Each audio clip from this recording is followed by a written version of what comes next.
Salutations! Welcome to Roll Together. I'm Sean, he, him, and I'll be your GM. Through twisting tales and in stormy weather, I'll guide our heroes to what waits for them.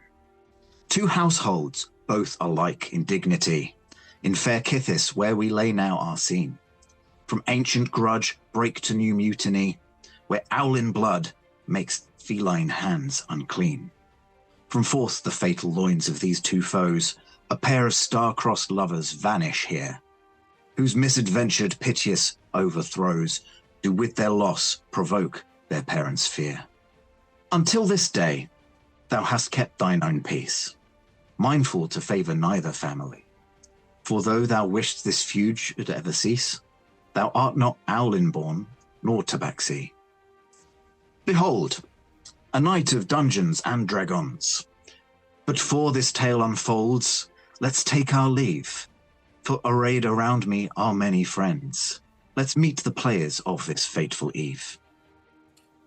Oh, what a rogue and peasant slave am I, to speak to you in lilting verse and don the garb of better men, in order to few hours pass. Poor Tom, call he, though not so a cold, masculine honours crown his hoary brow. Here presenteth now, accursed prince, though quick of mind and swift of blade, is halted by most twisting doubt. An old fool slain, still yet lived the king. Revenge must lie, undoubt, unseen, yet with foxen build and mousetrap mind. The prince on fresh shores step he now. Thieves of mercy, a good deed promised them, have brought this sombre prince to this fair town, to work his way once home again and serve his bloody cause. As for his fate, the rest silence be. Yet for now, play horn and roll the dice. Prince Amleth, now enter he. Talia am I, she, her, to play sweet Ava, glamour bard this day. Behold fair Ava, graced in silver hue, a gentle courtier, born of moonlit skies. Her voice enchants as morning's tender dew ensnares the hearts where silent longing lies. A Saraluma born to courtly height, whose grace compels the envious to sway. With artful charm she weaves her subtle thread to turn despair to hope and grief to song. Where shadows linger, light by her is led, and all who hear her strains are drawn along. In halls of love where whispers tempt the soul, she moves with grace, and tries to make the broken whole. I am entirely shamed by those two that have come before. I, a mere slip of a thing, Ed, playing Archimandrite Torrance, a he and a him both. I am a turtle druid ranger. And that will probably do for the description. And now the jig. At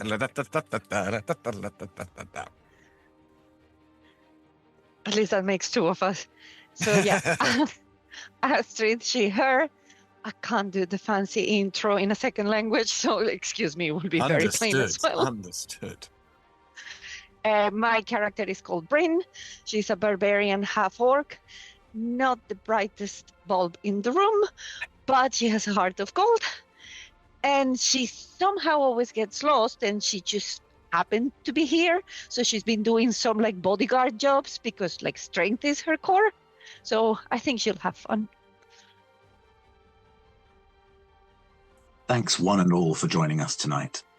I can't wait for our tale to be disclosed. But first, let's hear of sponsors and support who help us to put on all of our shows.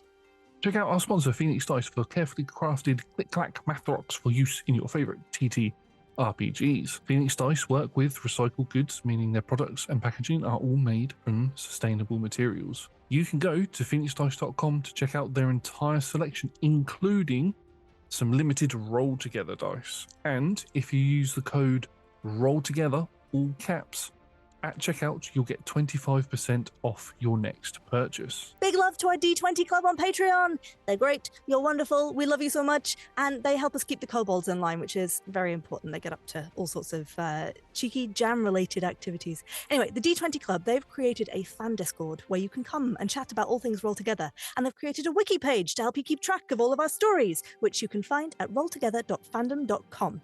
You can join and be as cool as they are from as little as one of your local currencies per month by following the link in chat or in the description below. We are delighted to be supported by Idle Champions of the Forgotten Realms, a Dungeons & Dragons strategy video game that brings together D&D characters from novels, adventures, and multiple live streams into a single grand adventure. You can select your heroes and formation, then battle through waves of monsters for free on PC, phone, PlayStation, Xbox, and Nintendo Switch. And if you put !code into chat, you'll get yourself a free Electrum chest. We are happy to be supported by Homie&theDude. Homie&theDude are a father and son duo, a group company that make various different TTRPG supplement books, which includes The Wandering Tavern, and coming soon to Kickstarter, they have a new Dune/Mad Max inspired book called Scorched Basin. You can go check out all of their stuff following the links in chat or in the description below. And if you use the code ROLLTOGETHER at checkout, you can get 10% off of your purchase. You can find us on Twitter, Facebook, Instagram, Threads, Blue Sky, and TikTok by searching Roll Together RPG, or by following the links in chat or in the description below. If you can't join us live and want to see our previous adventures, you can catch up straight after on YouTube or on your favourite podcasting app by searching for Roll Together RPG.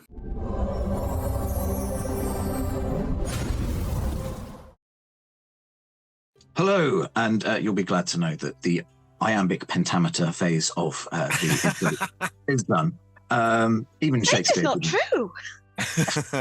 Even Shakespeare didn't try to write entirely in iambic. Let's face it, he would probably have done one play every 5 years if he had.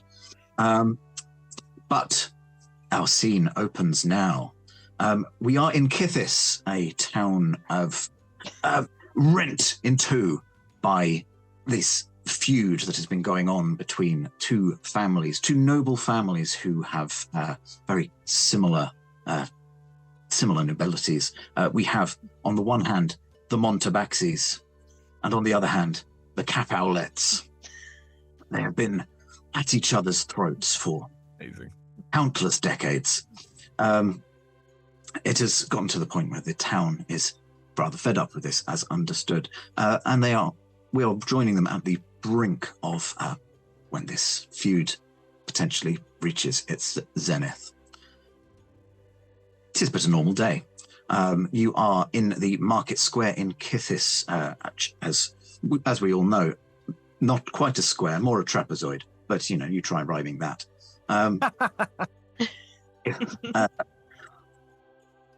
As you would be coming and going, let's see. Amleth, I believe you were sailing in, weren't you?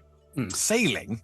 Well, that's Is this the what's it called, Captain Jack Sparrow thing? And the boat is going down. You're just going to step off at the end. Well, that's the thing. On my adventures, I was being sent to my death, and a bunch of pirates seized me, and I owe them a favor. It's interesting in my play that the 14th most interesting thing that happens is pirates turned up, and just gets mentioned. He was like, "Oh yeah, I met some pirates. I'm back now.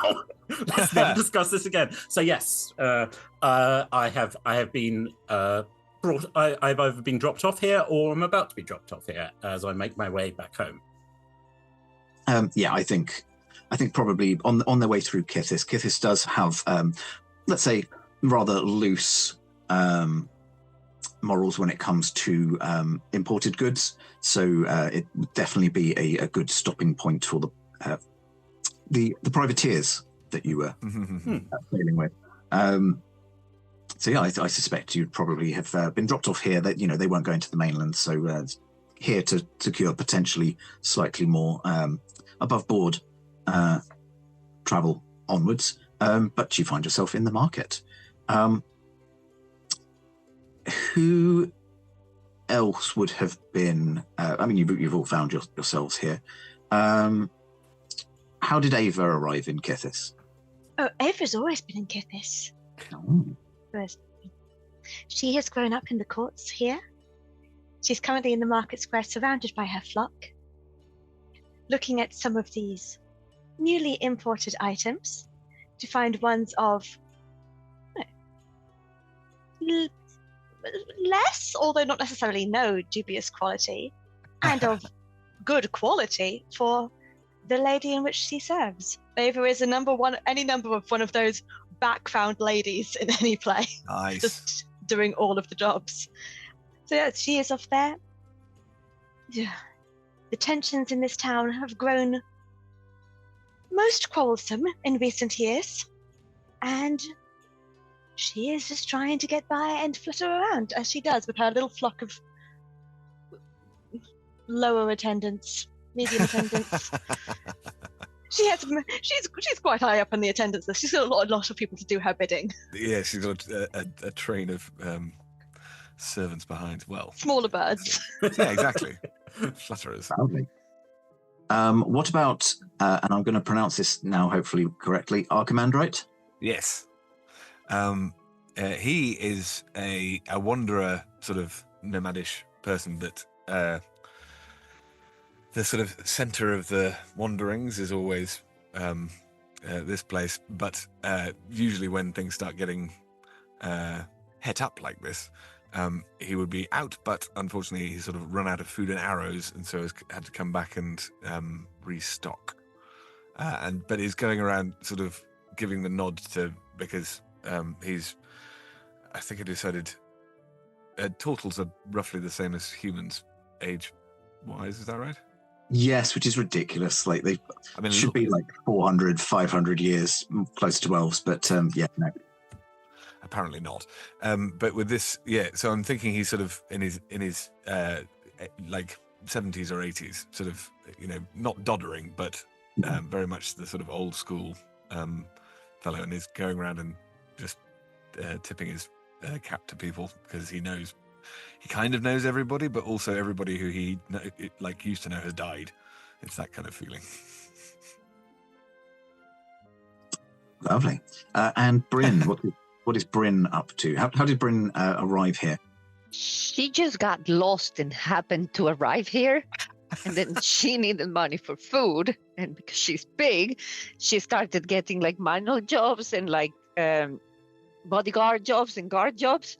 So basically whatever they need, like a smash power, then she's there. But she's not even sure where she is. Well, Kythyss is an island, so I'm assuming she got lost on the mainland and then kind of took a job which got her on a boat, which then got her here, and now she's like, right, now I'm on an island. Yeah, I think she probably thought it would take her to a different place, and then it took her to a boat that took her to an island. She probably thought it was going by train or something else. But... indeed, stranger things have happened. So you'll find yourselves in the market square. Let's have a think. Tom, could you please roll me? Oh, first of the session. Yeah. Tom, roll me deception, and Talia, please roll me a perception or investigation, your choice. Okie dokie. Oh, what dice shall I use? Interesting.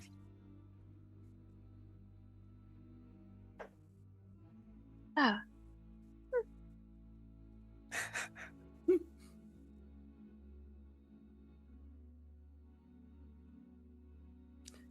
What did you get?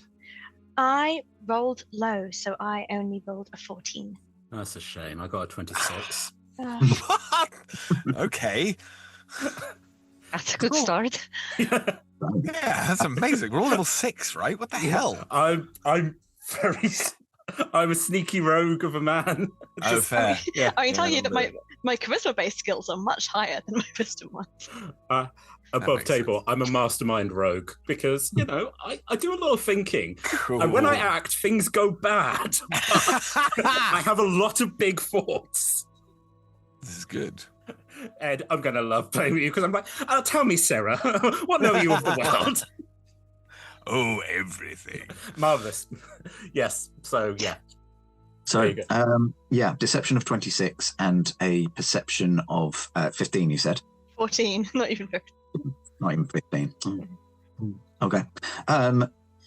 So the goods that Amleth has helped to bring into the market square of dubious quality, but a decent number of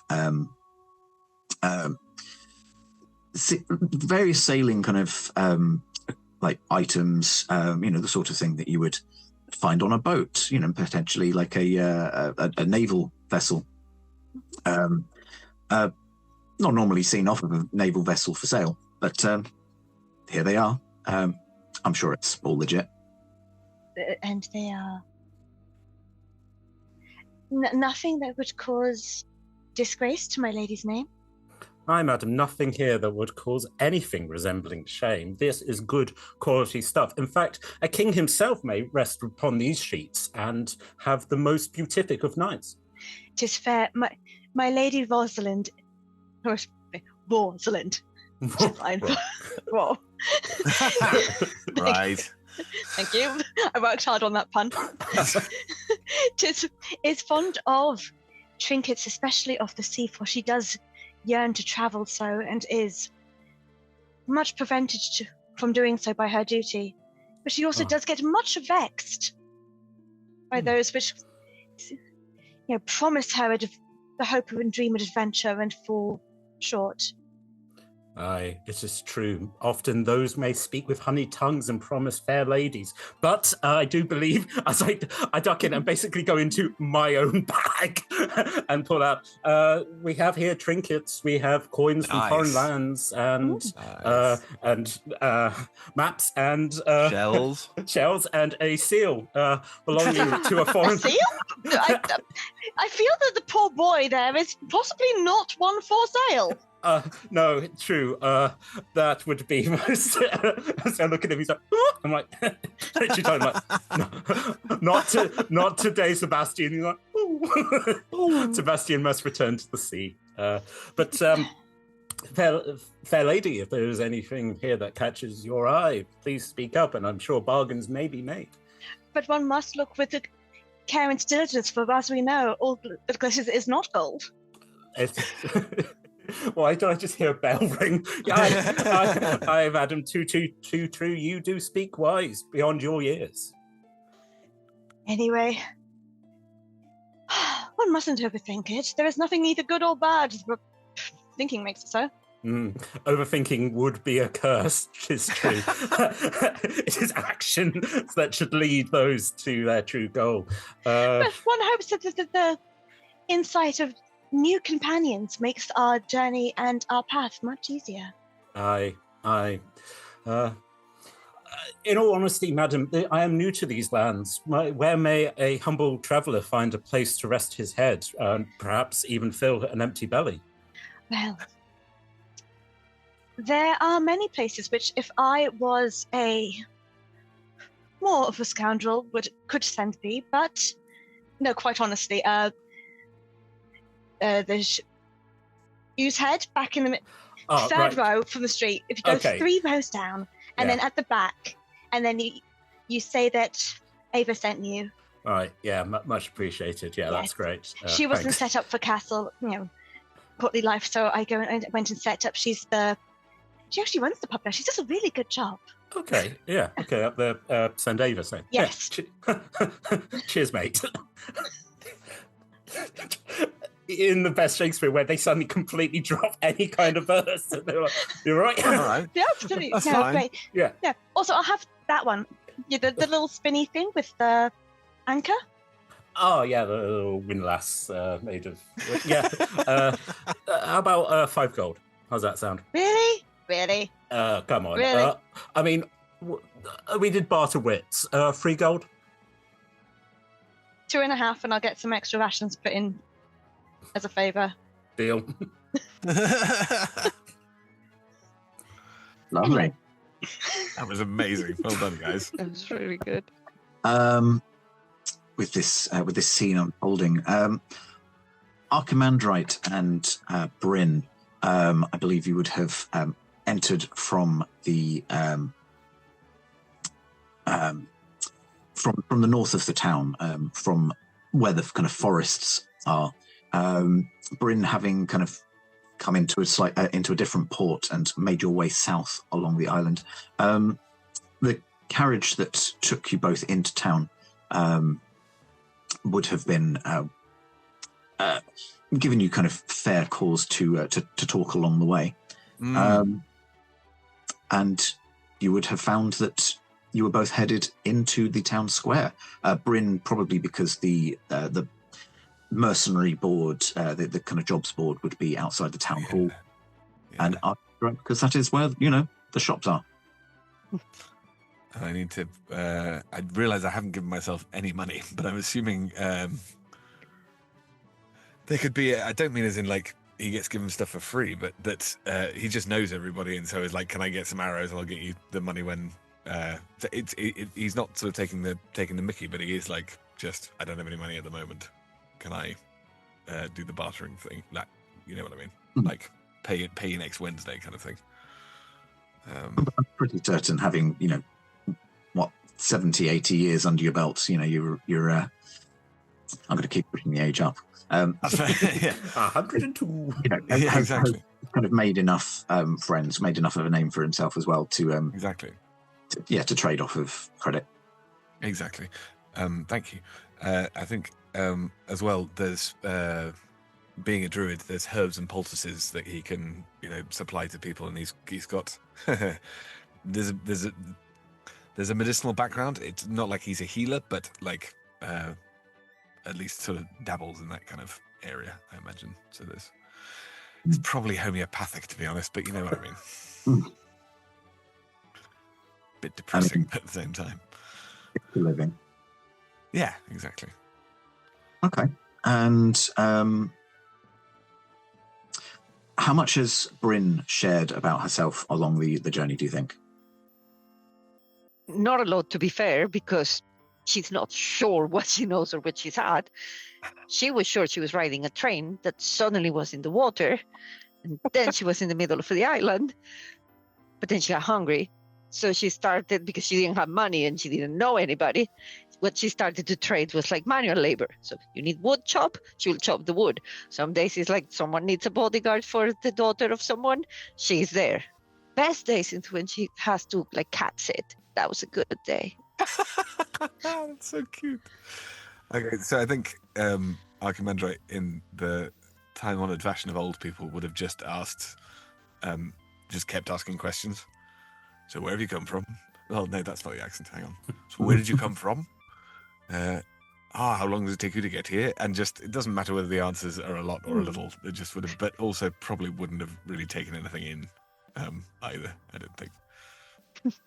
You say you were planning on taking a train? Well, that sounds like a very good plan. I've been on many trains in my life, and it was very, very interesting each time. But the problem now that the trains now are not like the trains were then. I don't actually even know if there are trains in this world, but let's go with that.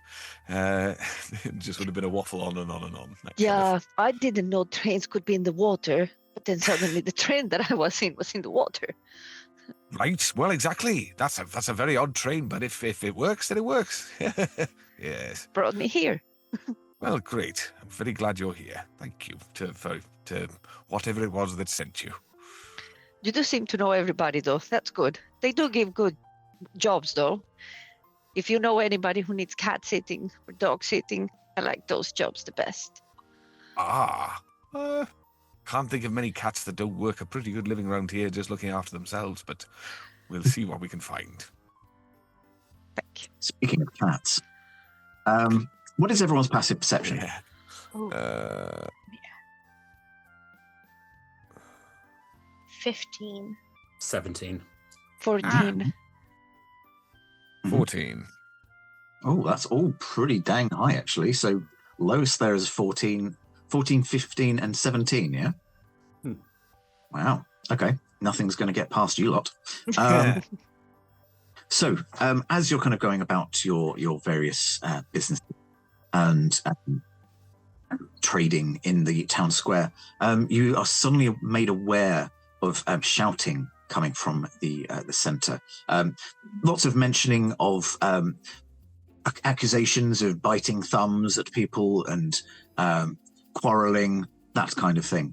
And you would all kind of look around and I think everyone's perception's high enough that you would notice that there seemed to be a couple of rat folk and a couple of raven aracocra who are facing off in the middle of the town square, and people have started kind of giving them a wide berth.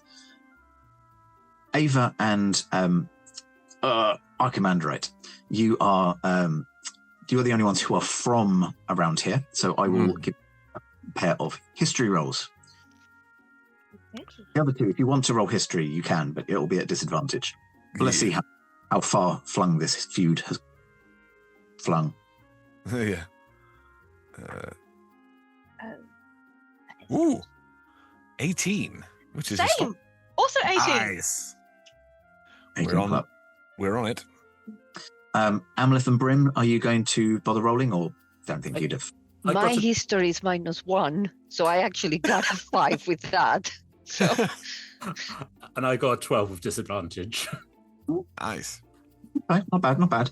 I think Amleth, 5.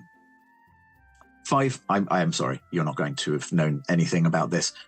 You had a look at the lack of vowels on the town name, and that enough was confusing. But Amleth, I think you have heard tell of these warring families from your destination, but little more than that. However, with an 18, you're both from the town. You would both know that the rat folk that you observed are both servants of the Montabaxi.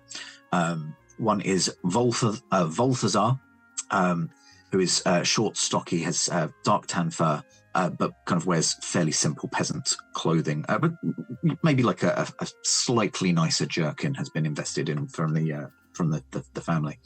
And the other is a Bruxum, who is on the shorter side of average, with mottled brown and white fur, dressed very similarly. You would also be aware that the other two, the Raven Aracocra, are Grakori and Samsung, two servants of the Capowlets. And you can see that they're kind of squaring off against each other and throwing insults hither and thither, indeed. And very soon, members of the Montabaxi and the Capowlet families start to join in the fray. Again, just throwing insults, accusations, until eventually rapiers are drawn and a full quarrel has broken out. Not too long into this brawl, there is a bellowing roar, and in strides the prince of these lands, a minotaur called Prince Escaulus. So, Prince who? Escaulus. Oh, love it. Okay. There are no anagrams in this game, I'm going to tell you now. But puns galore. Puns. And Escaulus strides in with a commanding voice and bellows out across the square. Enough! This has gone on far too long.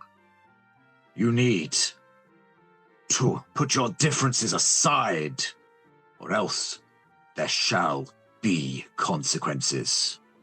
Dost thou understandst me?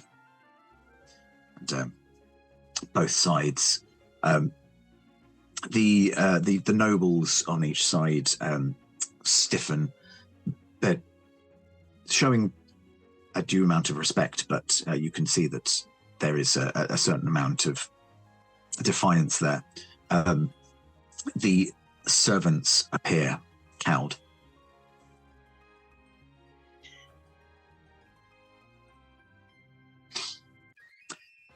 What would you all like to do?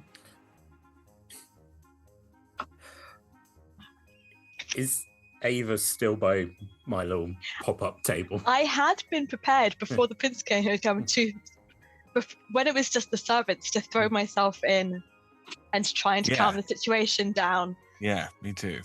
So I think as that's happening, I'm going to just nod to Amleth and to go to cousins on both sides. Hey, there's a pigeon. So cousins on both sides, and she's going to go to them and go, and just as they are left, behind in this scene, for these sweet cousins, what is the matter in such a public place? Decorum serves your masters better than this. I don't know. I felt it was quite entertaining. Says Archimedes right from across the way. Loudly, like an old man. Yeah, exactly. Surely you should. It's just a bit of fun. It's just a bit of, getting loose a bit. It's all fine, isn't it? Don't scold them so. I will scold them so when the prince himself comes to go and tell off both them and their masters. Or that allowed him to look like he was the big man, the Billy Big Britches. It is because he is? Well, indeed. But in which case we should not worry about it now. Anyway, sweet Kakori, please tell me what spurred on this most recent thing when I am doing my daily shopping. Ahoy.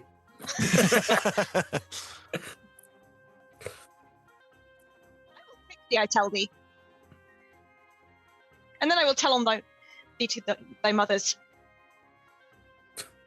Harsh indeed. Who are you saying that to? I am telling both the Fox servants and the Ravenfox servants as they are preparing to leave, and I am yelling them both. Okay. Do you want to give me a intimidation? Your choice, intimidation or persuasion, I'll allow. Definitely persuasion. Okay.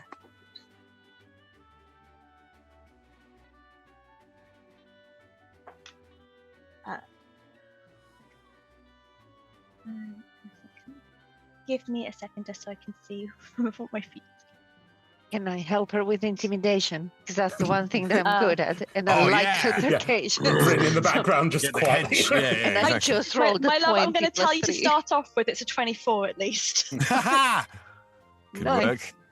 I mean, I'm more than happy for you to make a roll, Astrid. So yeah. It rolled a 20 and plus 3 because the modifier is 3, so that's an intimidation 23. Oh, was that a natural 20 as well? Yeah, it was a natural 20.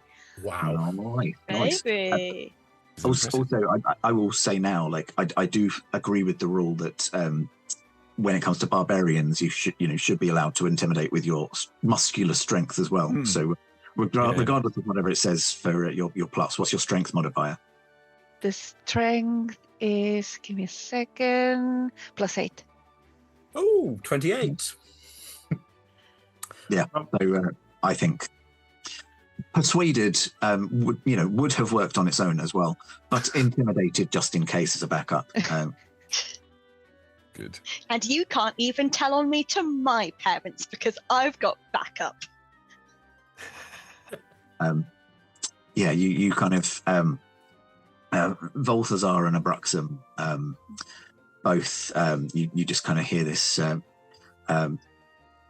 That makes sense.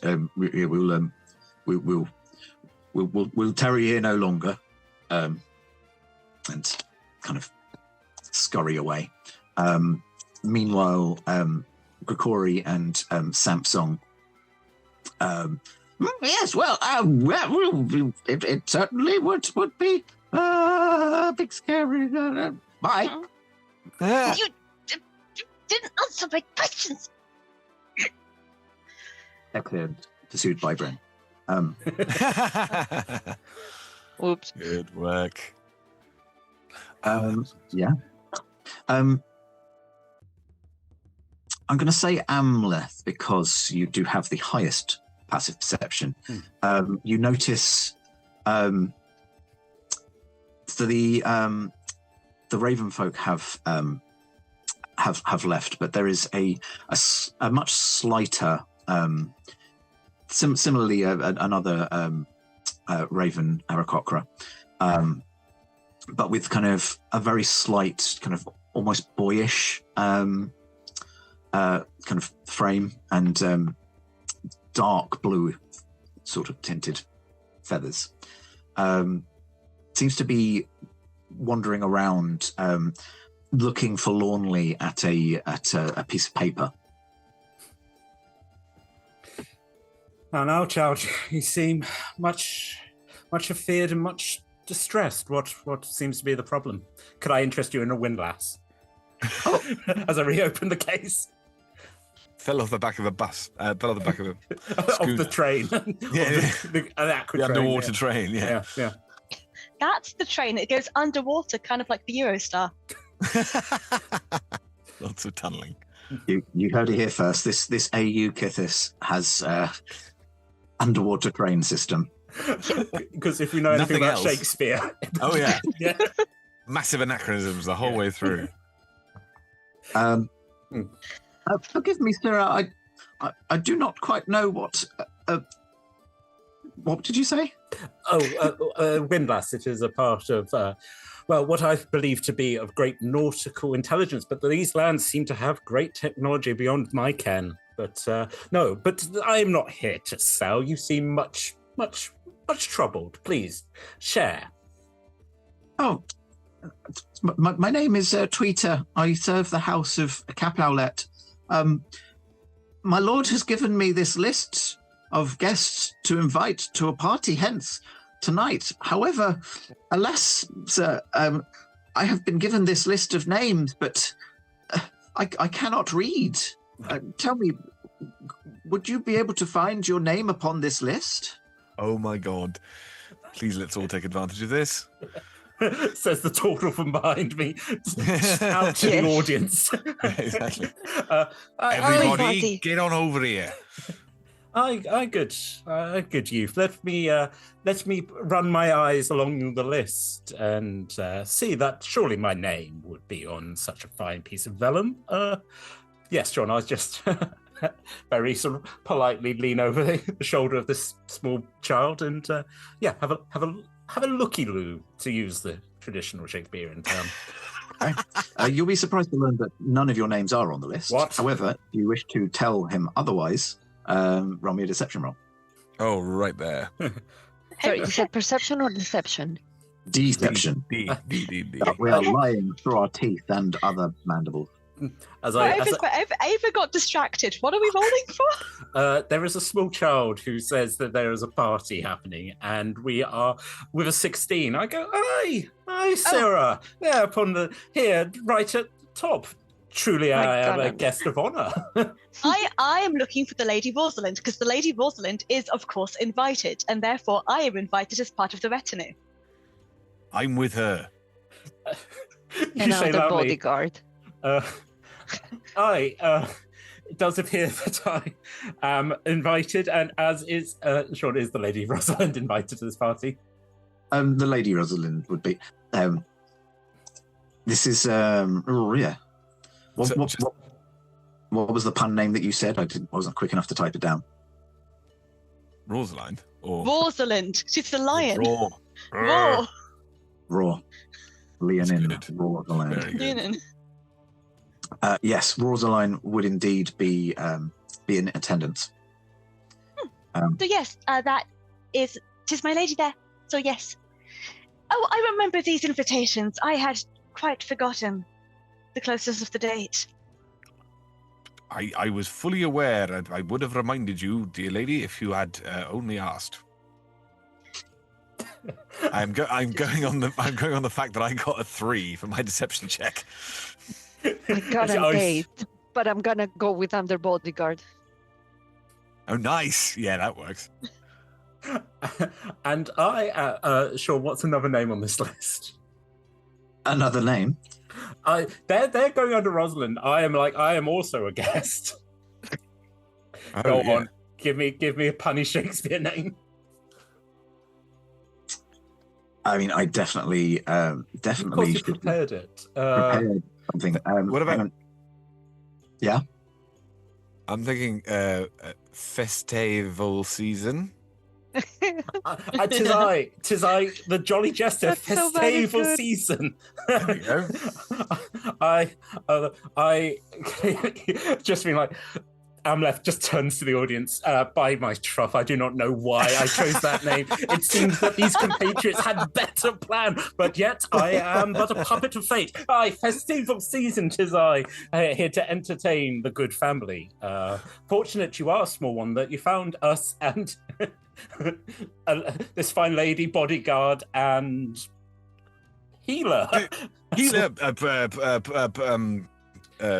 Priestly edifice. Most learned and most educated. Tutor. Tutor Family shooting two. I raise a claw just to like very Shut! politely like that's enough. Just like I No. Sarah. Thou hast both been in attendance to the Lady Rosalind's sweet children. Why, yes. But not you, dear Amleth, but you were brought in to go and show them the care in the gardens and give them an education of the history, and you were there, dear Bryn, to watch them. What one fine day, those were the kittens that you watched for cat sitting. Yes. The children. I like thinking, well, Bryn's also like, yeah, cats! Yes! Cats. Okay. Catman was right. Bryn Yes. is fully in now. Yeah, the lady that I was bodyguarding, that was her cat. I was sitting the other day. Perfect. No, they are children, Bryn. How do I need to tell you? Babies, baby and Leonin are still children. Okay. Yeah, the babies. That's why I got an 8 in deception. They are slow of study, but most true of heart. Truly An ongoing conversation. Yeah, truly Amazing. no stronger guard could be found to protect the kittens. But yes, good Excuse me, youngster. did I hear thee right? You said your name was Festival Season. But you refer to him as Amleth. Oh, Are you Amleth? Nickname. Are you Amleth of Kythyss? Gift of the Um, gab. Gift of the going- gab. Hey, gift of the gab. He's forgotten that I said it. Nice. It's a spell. Nice. Absolutely, it's a spell. Okay. Is there any save? oh, this poor child. No, He's really- I can There hit is him in no- the head. He will there forget is no to. save. I just do it. Okay. Wow. You just blank Men an in incident. Black, just like toof. Yeah, No. yeah, exactly. It's an absolutely fantastic spell. And it works like in a Men in very Black. short amount of time, and you say something you shouldn't, and it's immediately forgotten. Fine. That was the most So- amazing zoom in by your camera. Dear Fawn season, we shall be going. Yes. Aye, madam. As I'm again doing, what kind of sorcery did I just witness? I will not inquire further. Aye, madam. Yes, we will be attending the party, young one. And along with you now, madam, for you are the leader. Yes, you have knowledge of the family and the etiquette of this place. Yes. So shall we hie thither to my lady's estate? If so please, To- your majesty. I'm not a majesty, Sorry, My sorry. lady. but yes, I do have Compliment. majesty. I do have majesty. In many ways. I look at the audience and then look back again. Just, Yes. I'm constantly aware. The fourth wall is nothing to you. Would you like to hear a soliloquy? I've got like 8. Amleth is completely comfortable with just getting off the stage, going to the bar in the Globe, and then coming back. Yeah, that's the one. I will be in the coal hole with Mr. Johnny Walker. Basically. So, Tweeter, just slightly dazzled by you all. Okay, I will look forward to attending on you all at the party many hours hence. And many Good hours luck. hence we are now at the party. So, is there anything that you would have wanted to do before arriving at the ball? I think sort of stocked up again, if you see what I mean. So I've now got a full quiver and probably a full belly. What was the other thing? Maybe Yeah, get some proper dress for the party, because I'm literally like brag barbarian dress. Oh yeah, that's fair. I think our commander is just going to turn up in sort of ranger druid gear and think that's fine.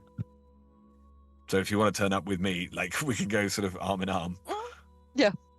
I am Cool. going to put everyone in my lady's colours, just Oh, so nice. it looks vaguely cohesive. And Good idea. pray, madam, what are the colours of The- your lady? There is a montage. Nice, love me a good montage. Makeover. exactly. Yeah. I have rather been wearing black up to this point, but I guess the period of mourning might be over for a party. Sure. Yeah, Talia, what does Rosalind? What are her colours? Something tawny, surely. All right, a dark tawny orange and a really nice muted green, like a lion in the grasslands. It worked really well together. Lovely. That sounds really nice. I'm already green, so I only need the orange. That's good. Yeah, me too. Exactly.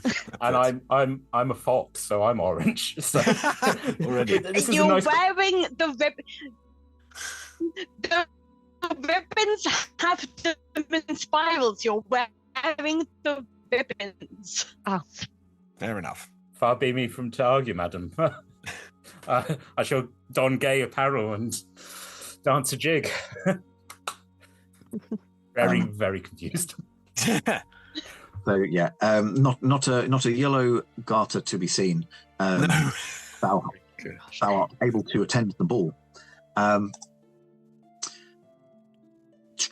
Give me. As is Can I have a performance check from everyone? Ooh. Oh, nuts. I am not going to be good at this. 1. Ooh, natural. Yeah. Oh. Anyone Okay, well, apply? What do we want? Performance check. Yeah. Performance, please. Oh.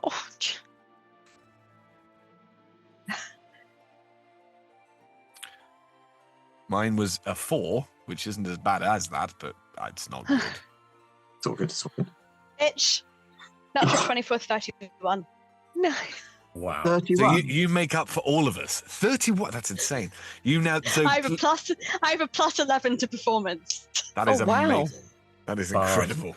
I mean, But I got- glamour bard. This is what I Oh do. yeah, fair. I got a 21 and was pretty proud of that, but you know. No, I'm on +0 with that and got a natural 1. I think the natural contrast. 20 is enough to balance it out, though, a natural one. So, you do turn up, and the clothes that you've managed to acquire are not as well fitting as they could have been. They don't necessarily make them quite for muscle bound heroes, but. They fit well. They're also in orange, which is not an easy color to acquire. But you managed to turn up. Archimandrite and Bryn, you are not as comfortable in this environment. It has to be said. It's not where you would maybe seen your evening going. Shall we? No. Probably fair to say. Very happy that it has, but I feel like our commander in particular is a bit sort of overawed, and I feel like Talia is the equivalent of sort of having to say, "Be cool, for fuck's sake, be cool."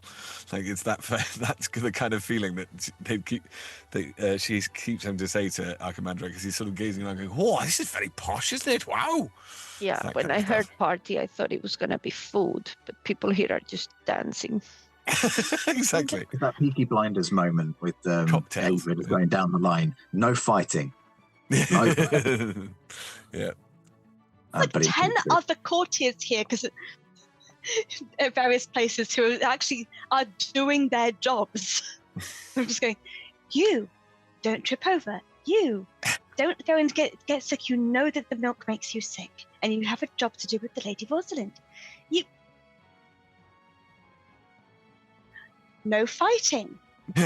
No folk wisdom too much about people's aches and pains. They like to pretend it just happens. All right. That's fine. I'll be quiet. That's good. That's fine. I don't know you well enough to tell you what not to do, but just don't. Aye, madam. Wise I counsel just wanted indeed. to eat, but okay. We'll get you some food. I'm sure there's some around here somewhere. I will send one of my songbirds to go find some food. Oh, very kind of you. Thank you. Tom, you're 21. Hmm.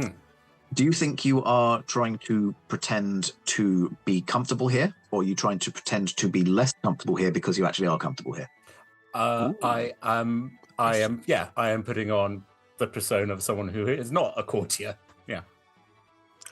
So slightly awkwardly, like standing at the side, being like, "Oh, I wouldn't possibly know how to dance." Oh dear, am I? Yep. You have two shining examples of how to act. Sat right with you, so I think that happens. That I clock that, nod, and go. I too would care to eat. Vastly starving am I. Should we, friends, hit the buffet? Is there indeed? Buffet. That sounds magnificent. If we could just start going around and scouting out the place for a buffet. I sort of walk backwards and I just mouth, "I'm sorry to Ava," and then just. Buffet is the one word I understand in this island. I'm up for it. Perfect. Yeah. Well, you should have seen the buffet back in my old town, and we'll start waffling. I fully listen because, again, the character I'm based on just loves it when people start talking to him because he could be then like, I know of skulls. Lovely. I go do my job. You are that character who is like, I deliver the messages. I make sure that the war doesn't happen. Whereas we're just having fun. Yeah. So, yes, you find the buffet table. It is largely seafood because this is Kythyss, and that is like their whole deal. So, shrimp platters, prawn cocktails, mussels, oysters, crab and lobster galore. Basically, if it's fancy and it's fish, it's there. There's like a whole. I mean, I'm not fancy, but PR and roe feature heavily, as well as accoutrements and decorations, and those little green ones and blue and like orangey ones that you have on sushi. Nice. Caviar. Yeah. There you go. So I hope you like fish. Well, just one thing. Just I don't know whether you meant to do it, but just everything you named had a shell, and therefore I'm standing there as a total going, "Oh, it's all a bit shelly. I'm not sure." Oh, I don't want to commit cannibalism. That's there that'd are be weird. Eggs on little toast over there on that plate. Is that? Well, all of it. All of it's pretty cannibalistic at this point. I think I'll just start stabbing things and popping them in the mouth. Oh, no fear, brother. There would also be kind of vegetarian items. It's not I'm a sure. not a pescatarian feast. Yeah, exactly. Watermelons and things like that, which I'm sure would be lovely. And yet you are just cracking a lobster. Yeah, well, why not? In for a penny, in for a pound. In for a bronze, in for a gold. As we say in these lands, aye. Lovely. Right. So, everyone's got a decent passive perception. I will say to all of you that you notice that quite a number of the nobles are wearing masks. It wasn't officially a masquerade ball. It was certainly not something that you were informed. Oh, we must be wearing, but there are a number of people wearing them. Largely, defunct, considering that, that person is an owlin. That person is, you've got the raven folk in attendance. The raven folk aren't really in the masks though, because they're kind of serving and topping up the buffet. Bringing out more lobsters when that plate is emptied, for example. Those of you with the higher perceptions, so Ava and Amleth, you would notice that there does appear to be someone who is in attendance with Kythyss' straight tail. In fact, two of them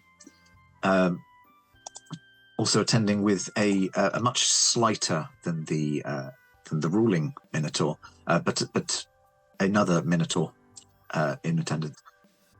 Again, unfortunately, this does lean on Ava because Amleth would not be familiar with these persons. But Ava, do you want to roll me a history?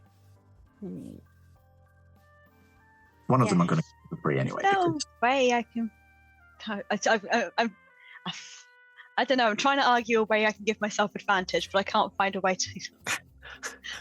So you just well. I would say that one of these more feline persons had, until a scant few weeks ago, been attempting to woo your fair lady Rosaline. Oh. So I think one could have advantage for that. Okay. That is useful. Oh, that is much better. Okay. 21. 21. Lovely. That's lovely. Yes, you see these masked people wandering through the crowd. You cannot fail to notice too their build and general kind of countenance are so similar that what one could almost mistake one for the other if it weren't for the very slight difference in patterning of their fur. However, you do recognize that two of these people are young Montabaxis. One is Romeo, who wow, very good. has a kind of muted ginger cat patterning. The other one is Bengolio, who has slightly more leopardy printed kind of coat and like stripes going up the arms. However, when wearing their full kind of garb, their doublets, their ruffs, a lot of these features are much harder to pick out, so it can be difficult to tell which one is which. You would also know that the young Minotaur in attendance with these two cousins is Mercutio. Yes. Slightly more muscular than them, but with black hair. Again, kind of wearing fairly functional Elizabethan style clothing, the doublets and all. And you would be aware of this because probably Lady Rosalind has asked you to be on the lookout for these two, Romeo in particular. I do go to find my lady to let her know. Actually, no, I don't go find her. I will send one of my songbirds for the discretion. I am making creative use of the spell Unseen Servant here. Oh, nice. Yeah, that's good. Nice. Unseen servant, but largely seen. Largely seen. They're just known. One of my so they're around there, and I was just going to tell them to discreetly inform the Lady Rosalind that these young men are if we don't here. give them any lines, then they could be ghost characters. Yes. I certainly hope there are no ghosts at this party. I'm going to write a note, put it into the songbird's hands, and just send them off. So that there are no lines; it's just in the note, and with the play conventions that gets passed through. Nice. Oh yes, of course. Yeah, and then So make many my ways to be lost. Yeah. catch eyes with my lady to nod at her, and then go find.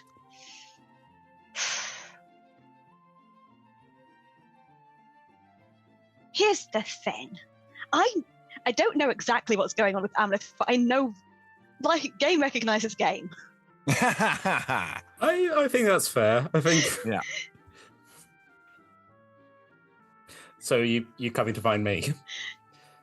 You matched wits with me way too well to not have been trained in this. Impossible. I am but a poor sailor from distant climes. Have you been to Illyria? It's great. So Really just should going go. to go. I know that my lady has been informed. I know that means that certain actions will be in play for her safety and protection. So I'm just going to tell someone who I know has been trained at least somewhat in these likes and just go sidle up to him going, some of our youngest,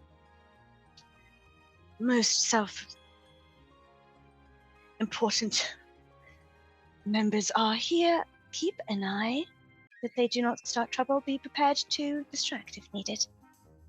Aye, madam. Is your lady? And I just flick my eyes. As I sort of flicked it, I ask, is she protected, and flick. Sean, are they wearing swords?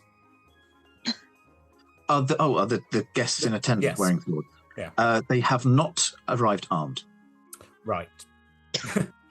Fortunate. Ed? As a follow-up to that, on that basis, as an old man, can I have done a Gandalf and brought in my... you wouldn't relieve an old man of his staff, would you? Because it's my arcane focus. So yeah, okay, great. If I've got that, that makes things a lot easier. Cool. What, me? Disarm the players, or even unarmor them, even on the beach? Would I?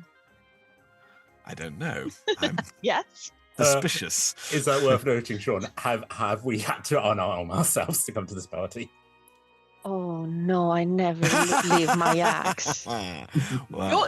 No, Bryn, you're coming as a bodyguard. So yeah, that's fine. You should be fine. Yeah, that should be fine. I think it's not so much it's we're not talking that scene where you've got to go to the cloakroom and Yes, remove 100 daggers. You've been allowed in. They're kind of comfortable enough with their own kind of security that should someone come with ill intentions.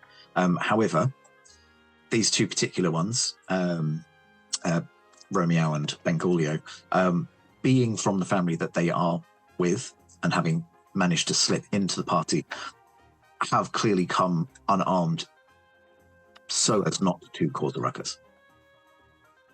Good. Cool. And they're also masked. Like they are masked, yeah. That lot of good it does. Yeah, exactly. But we still recognize them, so the masks are not very good. Hey. I think they're showing off. They're recognizable to me because they have been harassing my lady, yes. Oh. Unwanted guests, then?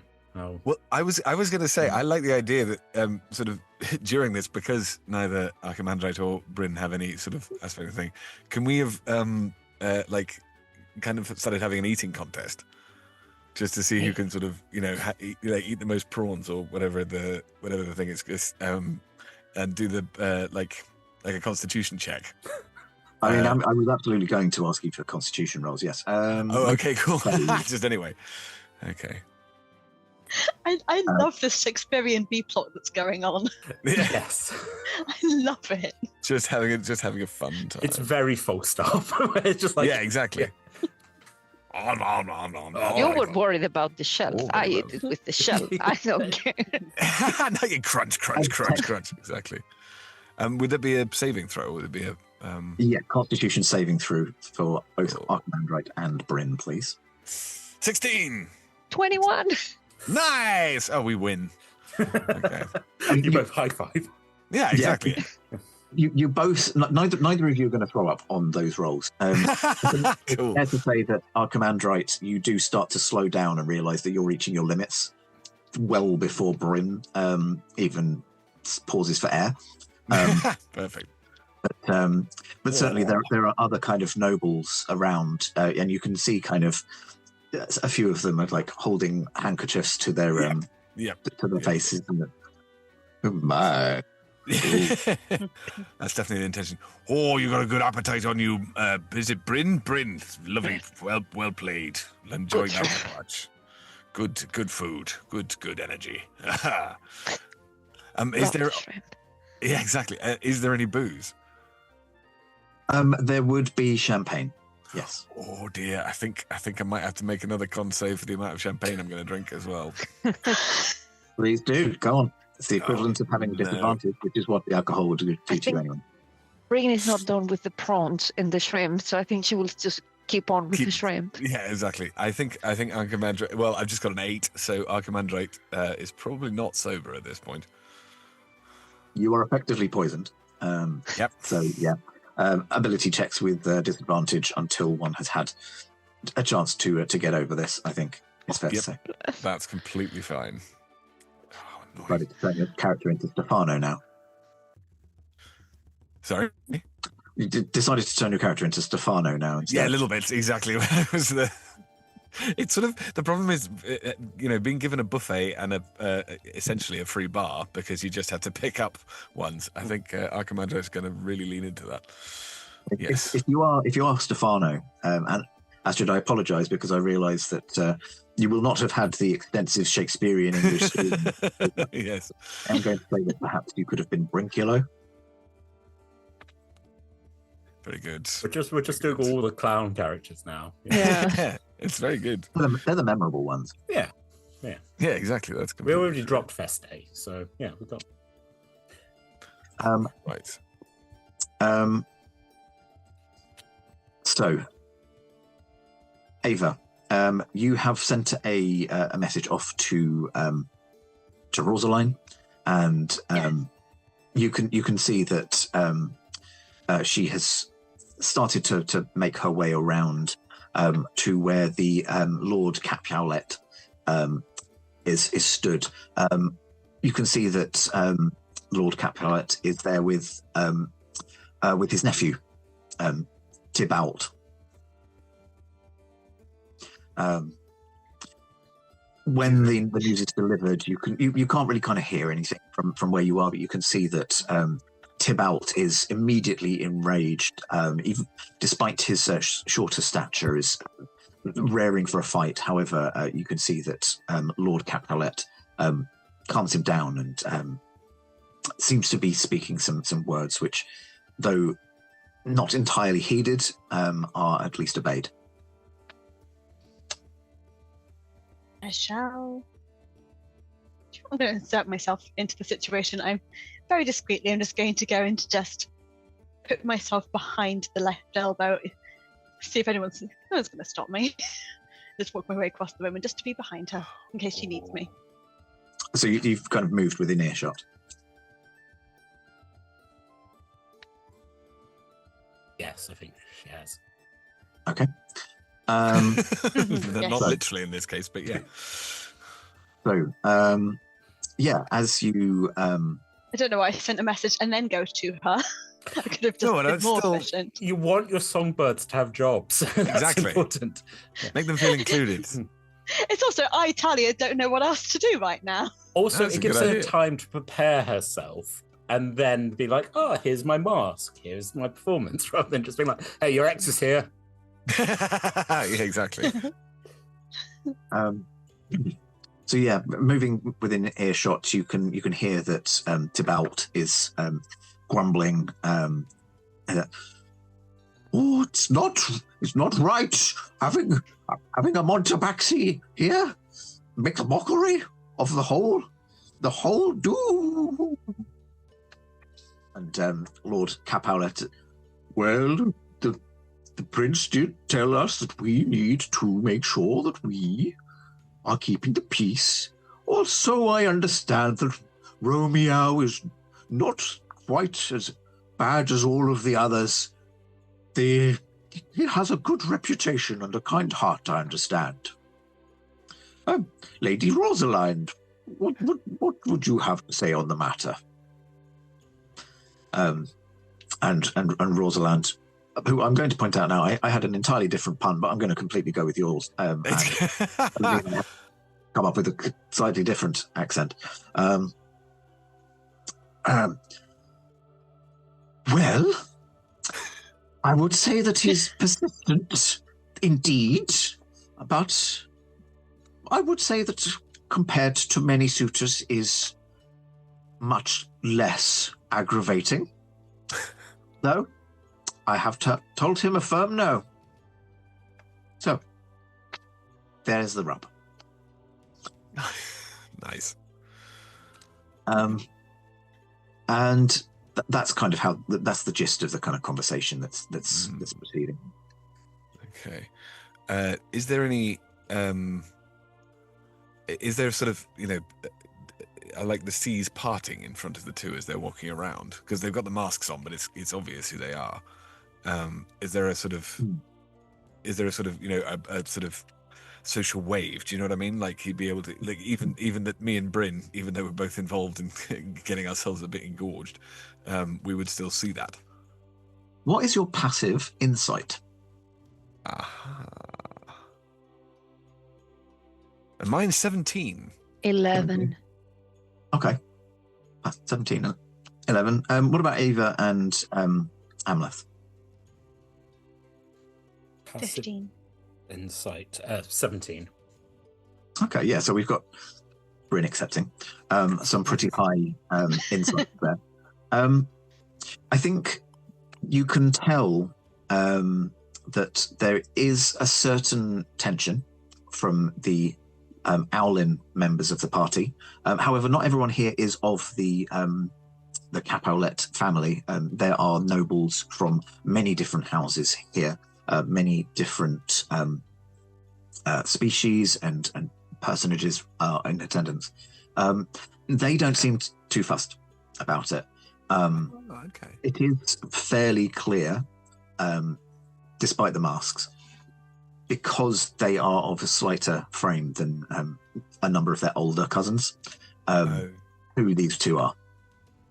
So they do have this, and I think, I think, to be fair, all of you would kind of recognise, even those of you who aren't familiar with these people personally, you can tell that they seem to be relatively at ease, knowing the reputation of these young guests. Okay. The party does start to it goes on for a number of hours, and the tensions start to go away. You do lose track of Romeo, although Bengolio and Mercutio are still there. You do, towards the end of the party, notice that they are looking around for Romeo and don't seem to be able to find her. Her? Okay. Yeah, I'm not sure what pronouns I've been using before, but we're going her. I got you. Just the direct equivalent would not be, but let's switch it up. That sounds like a very good plan. Yeah, Bengolio, they, them, and Romeo, she, her. Nice. Cool. Okay. Hey.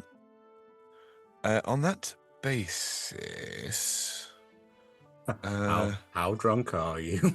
oh no, quite, but that's still fine. What my plan is to find familiar, which I think I can do. I know it's not quite a cantrip, but I can just do it first level. It's a spell. As a druid, you can do it using a wild shape, can't you? Oh yes. So I don't know why I've got that then. Anyway, but yes. So what I'm intending to find is in the form my familiar comes along in the form of a lizard, and I'm thinking that on that basis they can go up onto the ceiling and have a better look around, because if I am seeing the fact that Romeo is missing, I would think that would be a good way to sort of start a search. Okay. And I'm assuming even if I can't see through their eyes, I would still be able to get information back from them.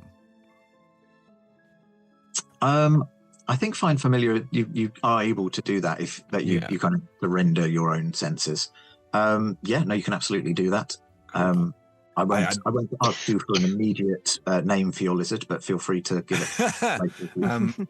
I think I think I'll call him Iago.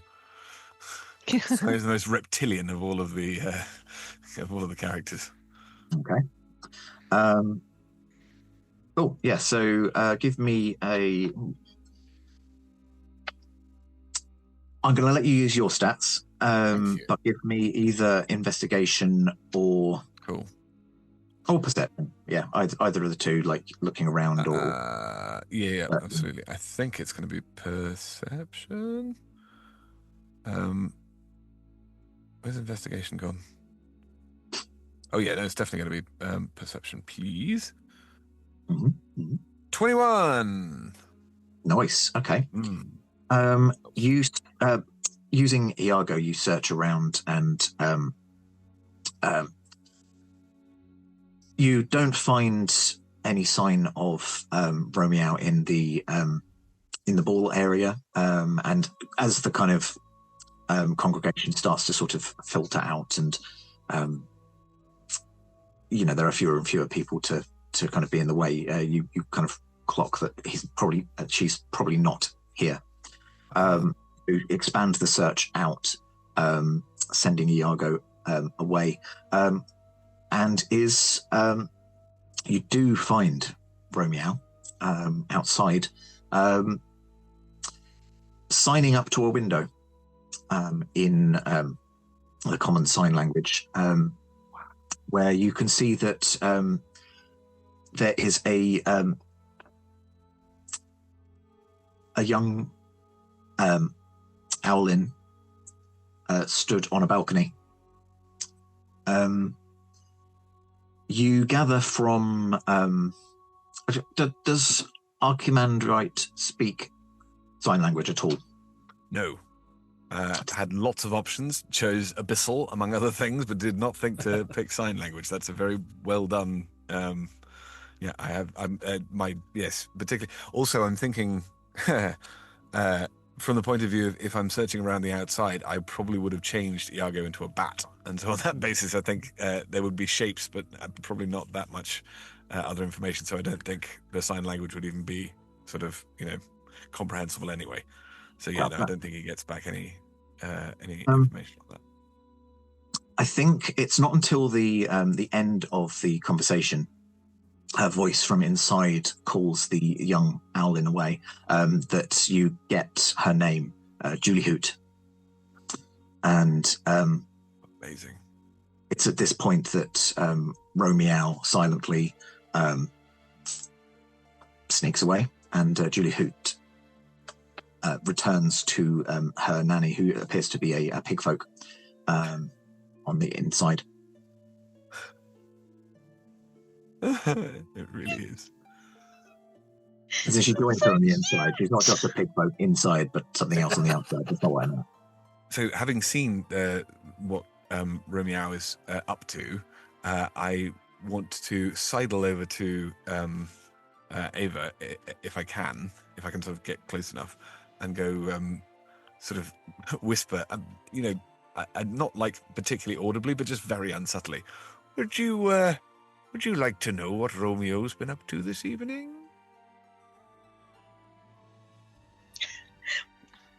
I am at the foot of my lady playing my instrument.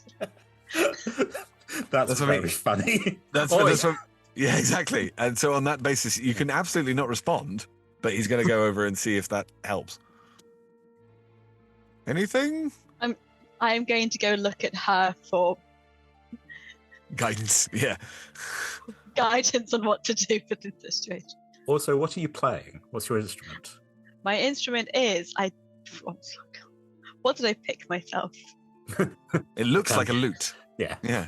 The tambourine. Please make it a tambourine. It would be amazing. It's not. Wait, no, I've got bird pipes. That's very funny because you just look at me and go.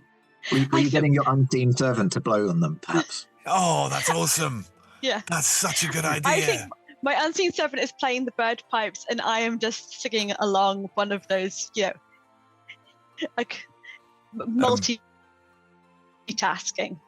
Yeah, that works. I think that's a good shout. Lovely. Okay, so what I will do then... So I look to my lady for guidance. She is technically the main character in my story. Yeah. Yes. Rosalind does here, and she kind of does a kind of she rolls her eyes, and then yes, indeed, we should probably keep track. Well, there was a certain amount of leaving the ballroom. There was a certain amount of signing to someone who was up on a balcony. I could tell you a little bit more, but not much more. Who was she signing to? Well, I think, I wouldn't guarantee it, but I think it was Joliet. That's what you heard. Well, Julie Hoot. Julie Hoot, that's better, yeah. The young lady newly coming into adulthood. Oh, yes. They are apparently, they look like they're somewhat smitten. Just so you know. Yeah. It is fair. I've always been respectful of my lady, but if it means that she's left alone to find possibly less juvenile suitors. I did not wish to be the bearer of bad tidings, but I also thought that forewarned is forearmed, as I believe they say. Forewarned is forearmed, and especially as there is tension between their families. Well, indeed. And they are both prone to make a fuss. Can I ask, just quickly, did you move away from Rosalind to have this conversation, or was she there? I will have moved away. Taken me by the arm and sort of moved me Yes. to a less sort of like proximate, To this alcove. Yeah, Here's the exactly. thing. Yes. Yeah. Rosalind will eventually know everything I know about everything, but you don't have the conversations directly in front of her. She needs to have the benefit of A couple of go-betweens. Yeah. Yeah. Exactly. Relaying stuff. Absolutely. Okay.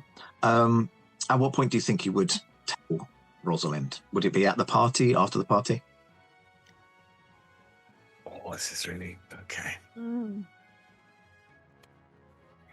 I might go ask her.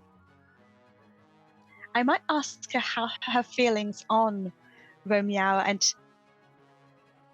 Where is your heart? I feel that how it's cute, but not necessarily necessary or desired attention.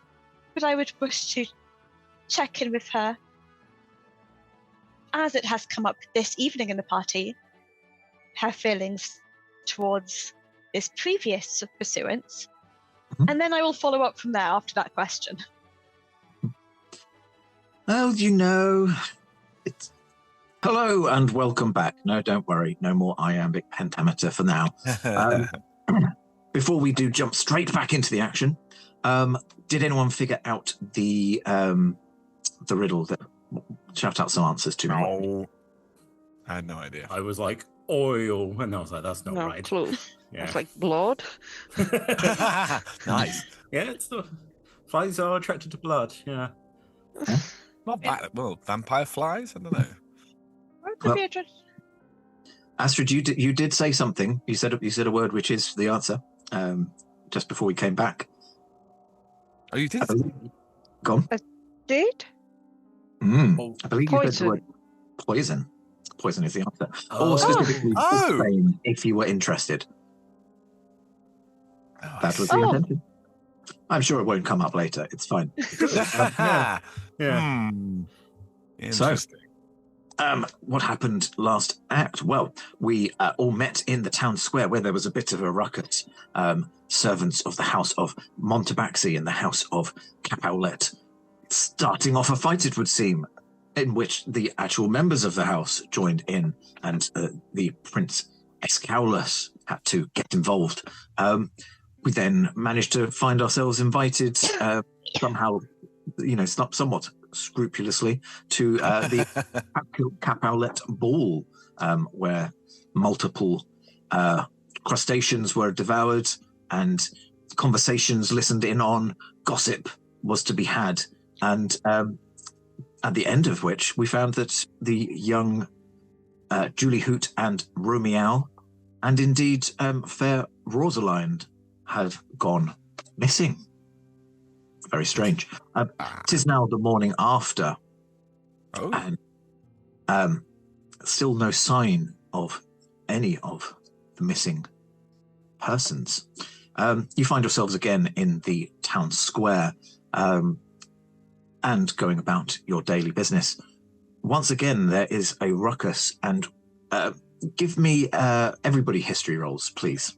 Oof, that's the worst for me. Sorry, I'll get you to punch something soon. 14. 14. Pretty good. I have a -1, but it was a good roll. That's a good roll then, Ethan. 19. 14, 19. 21. 21. Wow. And Ed's holding up 5. Oomph. Okay. So with a 5, I think it's fair to say that although you are no longer poisoned, your memory is somewhat impaired. Yep. From the previous night. You don't really remember too much. So certainly this kind of strange taste in your mouth that you're not entirely sure what it is. Not something that you often eat, but yes, that's what you're mostly concentrating on. Everyone else, however, you would recognize, particularly Ava would recognize the sight of Tybalt as he storms through the square. There are people kind of parting to give him a wide berth, because certainly when he's in this kind of a mood, is certainly not one to be trifled with. He seems to be storming straight up to a young tabaxi, slender frame, and Mercutio.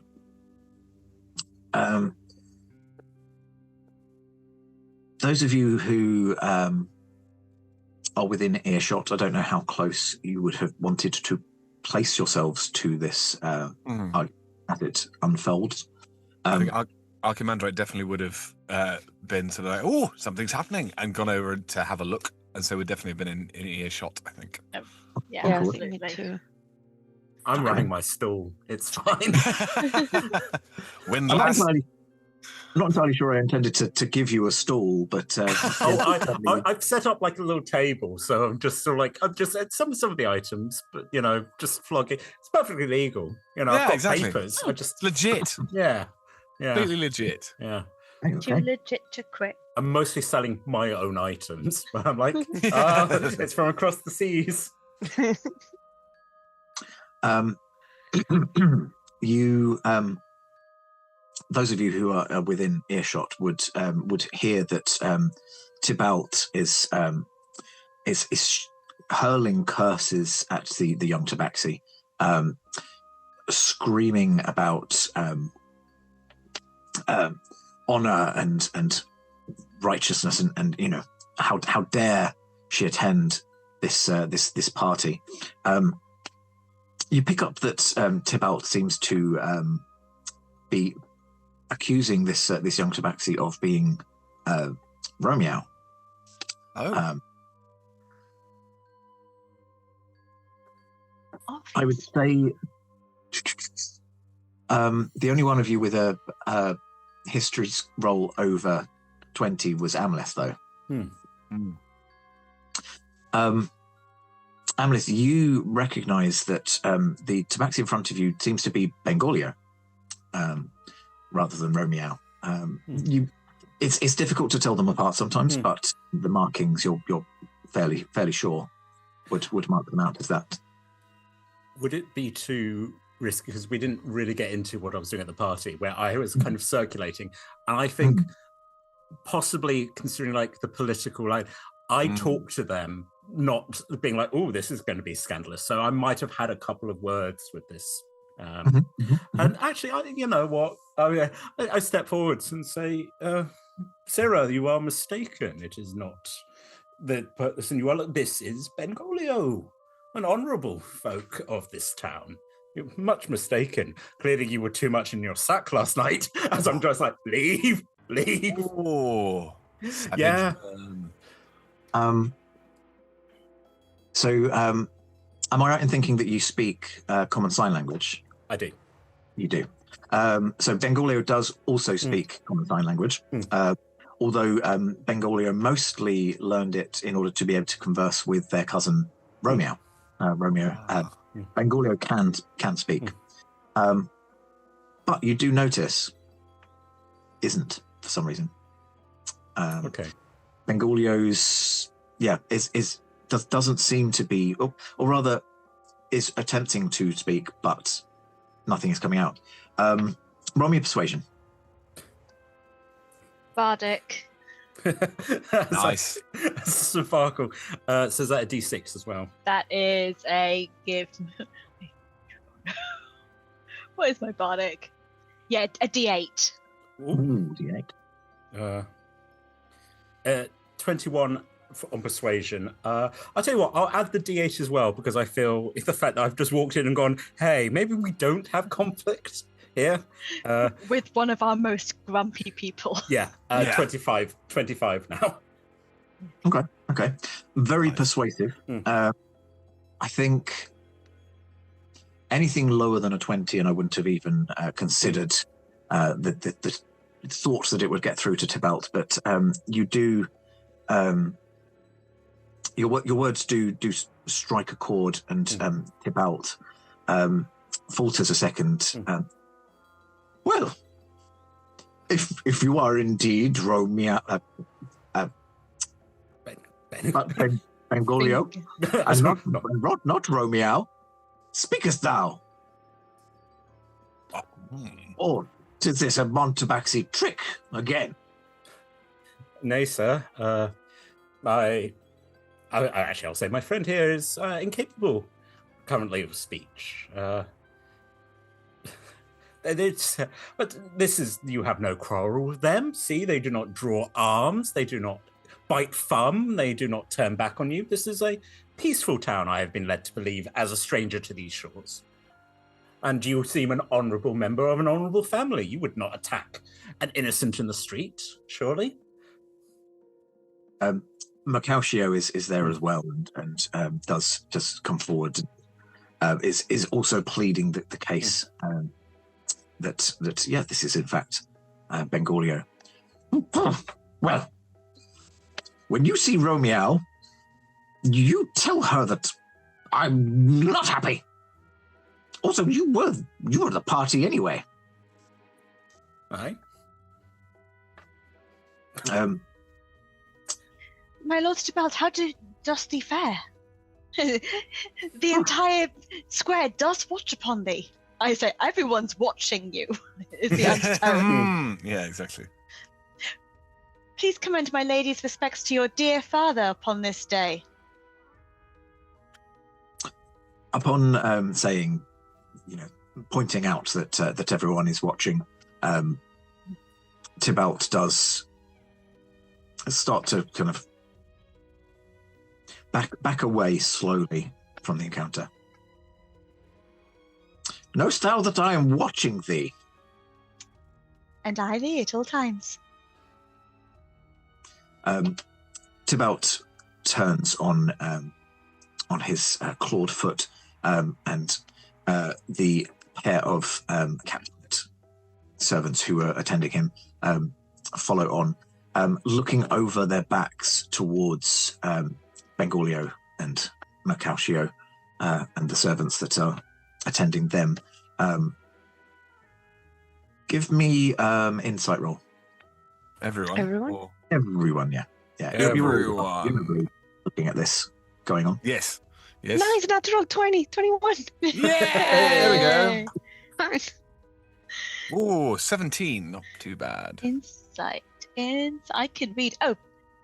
Non-nat 20. 24. Oh, fuck off, all of you. You are Really? slightly in your cup, Syrah. Apparently. It's early and a lot of yelling is going on. I rolled a 10 and things seem to be... Anyway. Yes, Hey. I mean, I could bardic you, but I don't want to. no, there's no need. No. I've just... 'Cause it's- I They thought I are was being very honest. insightful, but no. Yeah. I mean, it's still very, very insightful. I think I'm going to Patronize me. Sorry. Archimandrite, Ava, and Amleth. The A's. You all get. You see the look from the servants, and you. It's hard to discern their features, given that they have beaks rather than articulated mouth. But the eyes tell you tell many a story. It almost looks like they were disappointed that this didn't go further. With a natural 20, Bryn, you scan between the two, between the Capulet Ravenfolk servants and the rat folk attending to the Montabaxis,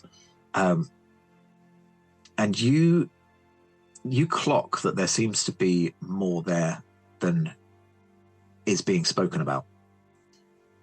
Probably But- because I most likely did gigs with them. Nice. We probably Yeah. chopped wood together the other day. Probably. Yeah, not taking not partisan to any of this feud nonsense. You've been helping out with both sides. Okay. So yes, you see that this disappointment that is quite obvious on their faces is there's something more going on there, but both parties have left the square at this point.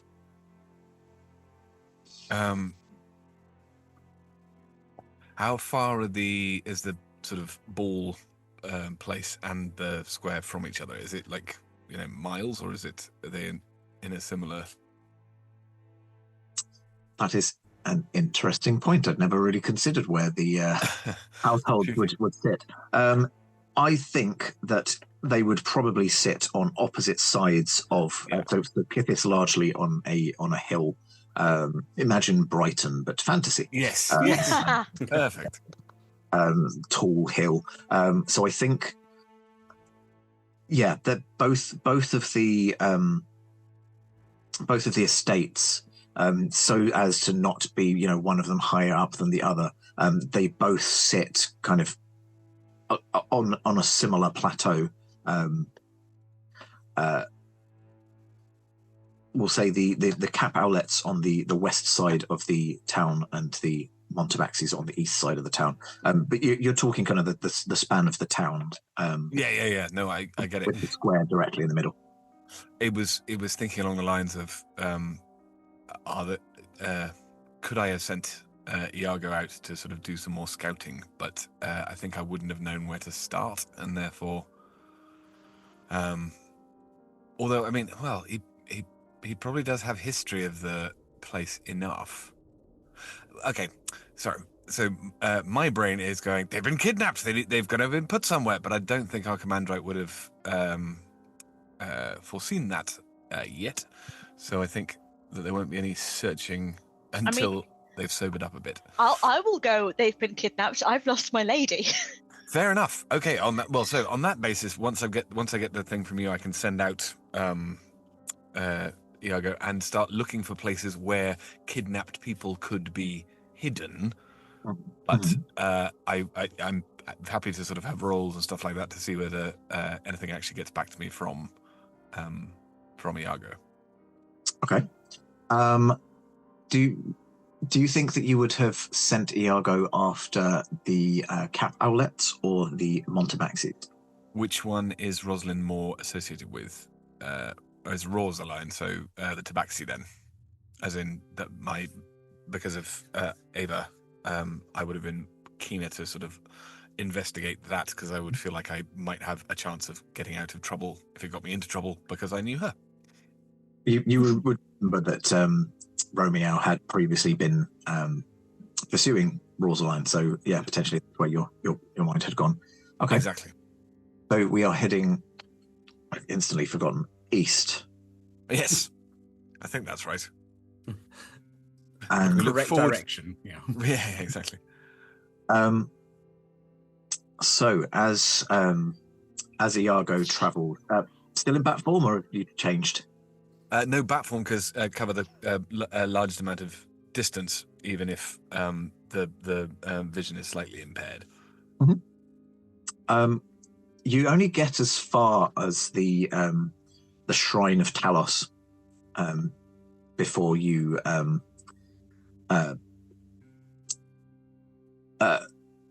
I think I'm kind of envisioning Iago sending out kind of sonar as Yes. as a bat. Gets the kind of sense that there seems to be kind of rumbling around in the Shrine of Talos, and we'll report that back to you. And so there is something there, and so I will say to Ava particularly, but in general, to the Shrine of Talos, and because I think Archimandrite will be sort of leading the way, because I imagine that over the course of their his wanderings, he knows this place pretty much like the back of his hand, and so will be leading whoever wants to come to go and investigate. Did we check in with Bengolio and Mercausio about where they thought everyone had gone? Could we have, in retrospect? A little bit of retconning. As in the previous night? Or as in, at least before we're going off on a mission somewhere. Before they left the square. Yes, that's it. Yeah, I think that would be okay if you wanted to have had that conversation. What would you have asked? Where is everyone? Where is my lady? She's disappeared, and now I hear that you guys have trouble. Is it a conspiracy? Oh, yeah, nice. So Bengolio will kind of say, honestly, we've got no idea. We've been looking all over for Romeo, but she's completely disappeared. And as I understand it, your lady as well. That is troublesome. She is not abed and has been disappeared, and I am trying to give the appearance that all is well. All is not well. Indeed, this is a difficult situation. But alas, we have no leads. Romeo disappeared at the ball, and sadly, we did not. We were not able to investigate further, lest we anger the Lord Capaulet. Why did you attend the party? Was it merely for japes and fun, or whose idea was it to crash the gates? Forgive me, I shall speak plainly, my lady, but I'm aware that you attend to Lady Rosalind, with whom Romeo had previously been infatuated. We attended the ball upon finding out from young Tweeter that this was a good social occasion at which Romeo's sorrows may be forgotten, and that other suitable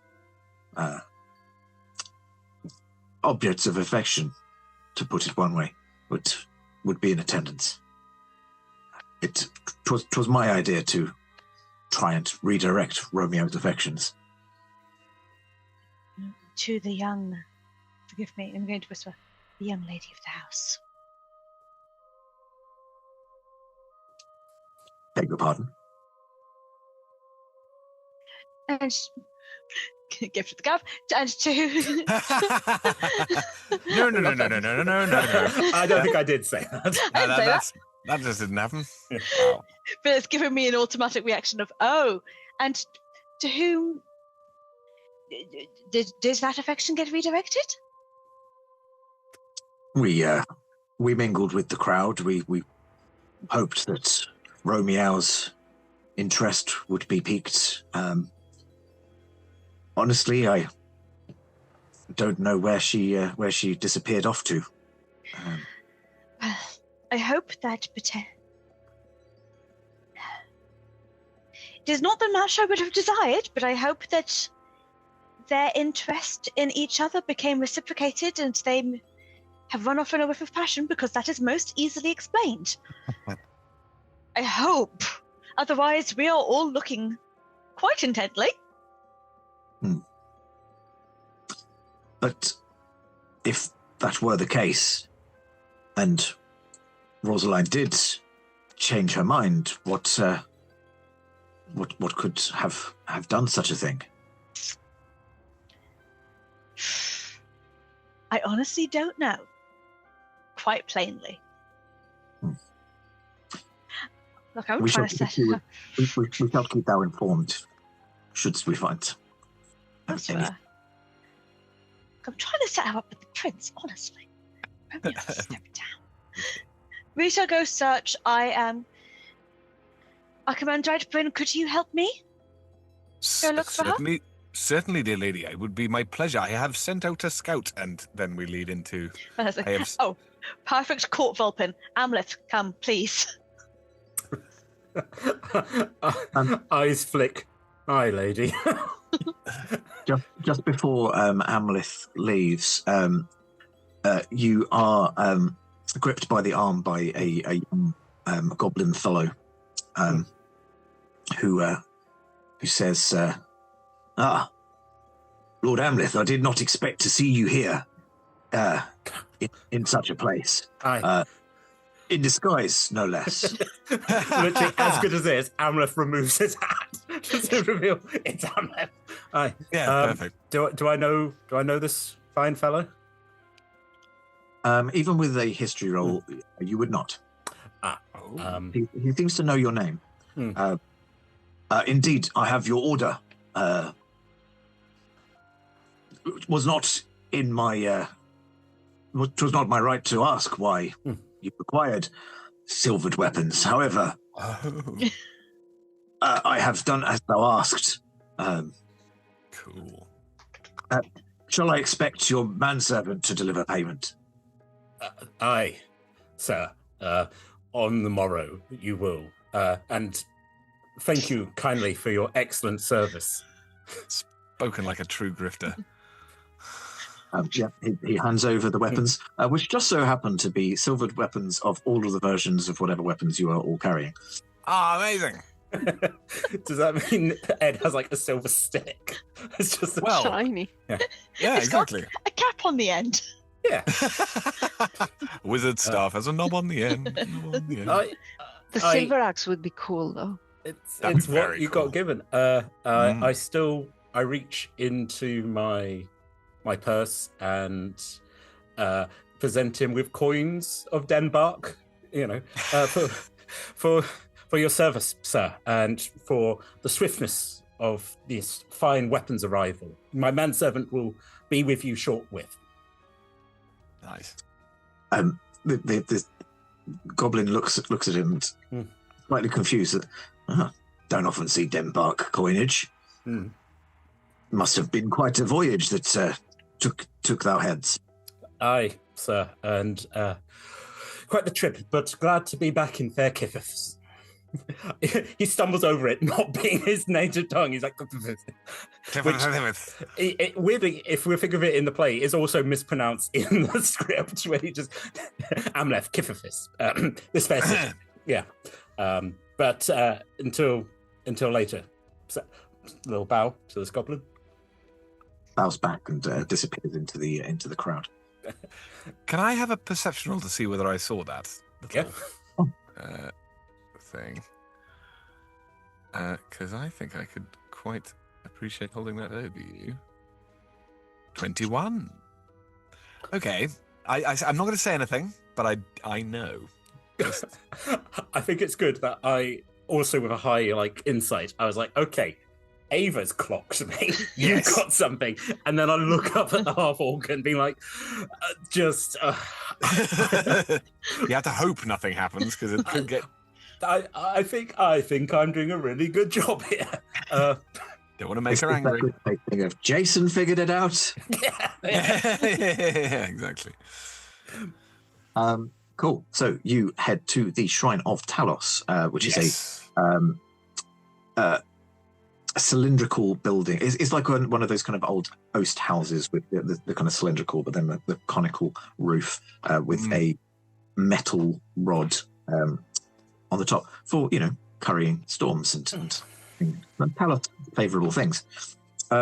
As you approach closer, you can hear that there is a knocking and muffled sounds coming from within.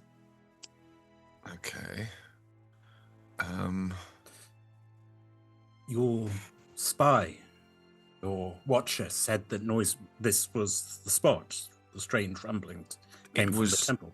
It was what was inside, yes, but there does seem to be a knocking. I'm too old and frail to be the one to go up and open that door. Is anyone willing to step up? Bring on the tank. I think Bryn is walking of course. Pick me! Take Don't me do in. anything. Don't do fancy magic. Pick me! Yeah, perfect. Okay. Astrid, do you want to roll me athletics, please? Oh, yeah, that's the best. Boom. Oh, I have a +8 and rolled a 3. Oh, So only no. 11. But 11. Bardic? Yeah. Do it. Add a D8. I've got a bunch of these. Yeah, no, also I have guidance, so take that on. It's the next morning as well, so you would have all long rested. Oh, sweet. Okay. Which I did not say, but yeah. The power of the turtle compels you, I think is what you get from me for the guidance. Also add a D8 and a D4. Yes. A D8 and a D4. Okay, let me do the D4. The D8 first roll. So 11 plus 8. So now Yes. we're up to 19. And then the D4 plus 3. So 22. There we go. That's better. Yay! Much That's better. We will not be defeated by a door. No, exactly. Yeah, I think what happens is probably as Bryn kind of readies herself to charge this door, both Ava and Archimandrite. both clock that the angle's not quite going to be right. So as she kind of charges in, the kind of inspiration hits and just kind of slightly redirects, and then the guidance, just the extra tap, just adds to the impact, and the door is rocked off its hinges. There's a kind of ripple that almost is visibly just runs through the whole temple, and then the door falls inwards. And you can indeed see that there appear to be two people tied up within this shrine. Tied up. One of them appears to be Lady Rosalind, tied up and gagged so that they could not speak. The other is a friar, potentially of this temple, but appears to be an Aarakocra that looks very turkey-like in their countenance. Right. Those of you who are familiar with the people in this town would know that this is Friar Bacorans. Oh God! Zooms. That's good. That's good. Currents. Right. And it has to be said in that way, I'm assuming. Yeah. Currents. Okay, cool. Well, the lady sickens. The humors for the lady. So I'm going to take a bonus action and cast Shillelagh on my staff, and sort of enter the temple with the staff outstretched, because I don't think it actually I don't think it actually glows, but it sort of. Actually, no, nice. I think it. Well, it turns. I think it turns like it suddenly starts looking sort of obsidian with a nice big silver knob on the end, because that's intimidating. So I'll head forward with that sort of out in front of me. What's going on in here? You've all got fairly high passive perceptions, so I will skip to the chase, as it were. They do seem to be alone in here. They've not been guarded. Clearly, whoever did this thought that purely tying them up, gagging them, and bolting the door would be enough. Wow. I will go over and remove both of the gags. I will assist. So yeah. Are you all right? Is everything? Who brought you here? What's going on? Whoa! It's terrible. Friar Lawrence, I'd forgotten you had such a wonderful way of enunciating. Tell me more, please. There was no time. It seems that there is a cult afoot.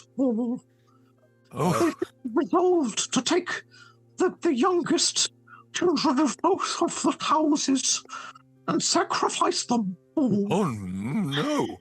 Where is this happening? Very difficult for Arthur to take you seriously for some reason, but I am deeply. Where is this? Where is this happening? Where should we find these appalling cultists? The machinations of their scheme knows no bow. They have taken the two. For some reason, it was in their plot to have them wed first, which I completed this morning. I didn't be an accomplice. Oh, that is a shame. Where have they gone? Where shall they be sacrificed? They've taken them to the Cap Howlet crypts at the top of the hill. In which case, we shall henceforth. Oh no, I haven't got anything to. I hoped I had something which could make us all sort of move faster, but it just isn't going to happen. So I'm just going to sort of set off. And unfortunately, being old, it's probably going to be. I can carry you. Oh, Bryn, you're amazing. I'm going to leap up on your back, and yeah, then we can start moving. Great. Okay. So yeah, you go running up the hill, having untied. Motivational speech as we are running. Okay. Sure. So 5 temp hit points advantage on wisdom saving throws, and if anything hits you, you get advantage on the next attack roll you make. Oh, nice. That's wicked. Can it be that the speech was once more? No, I don't know what your thing would be, but once more into the breach, dear friends. Once more. It's something about love. It's cute. Oh, I see. Yeah, no, that's way better. Yeah, that's much better. Okay. Any more for any more as you're running to the crypts at the top of the town? How long is it going to take? About 10 minutes, because that's how long the speech took. Well, yeah, completely. We'll go 20 minutes. On that basis, I am going to do Shillelagh again just before we arrive. Oh no, actually, am I? Sorry, just looking at this. No, I'm going to do something different when it comes to it. Actually, no, just before we get there, I'm going to cast Vampiric Claws on myself. Ooh. So the claws that I have already are now going to be a little longer and a little more. Actually, no, what am I talking about? That's an awful idea. Sorry, no, I'm going to Shillelagh. I've just looked at the differing things, and it's almost impossible to do anything. But anyway, let's carry on. Okay. Any more for any more, or shall we press on? Let's have Bryn fight people. Yeah, I think Bryn is right at the front, sort of charging her. With me on the back going, come on! In the back. Yeah. Lovely. As you pelt up to the top of the town, through the ruined gatehouse and into the graveyard that sits at the top, conspicuously, for some reason, guests coming through the island go through a graveyard first. But, importance aside, you head to the cap outlet section of the graveyard and notice that the crypt has already been cracked open by something. As you run down into the room, you are struck by a number of humanoid figures, mostly who seem to be human. There's a couple that are dwarven instead. As they look towards you and notice the gleam of silver on your staffs, they are instantly taken aback and take guarded confrontational poses. As you notice, they start to shift their forms, and stood in front of you are several figures that you recognize. Some raven folk, or thou thought was raven. Rat folk, or at least that thou thought were rat folk. But that aside, I think it's time to roll initiative. Yeah, boy. Even go, did thou not say these were your cousins? Yeah, exactly. Metaphorical cousins. Aye. What was that? 9, Fred? 9. Uh, A really unhelpful 18 for someone who doesn't fight. I got a 23. Oh, thank God. I got a Tank 22. So The tank goes first. Perfect. So we had Bryn at the top of the round with 23, Amleth next with 22. Then we had Ava with, so it was 19, wasn't it? 18. 18. Okie dokie. And Ed, our commandrite, had a 9. 9. Perfect. And I suppose let's do some rolls for some of the other players in this scene. Excellent. I shall add those in. But for the time being, there are 4 adversaries in front of you.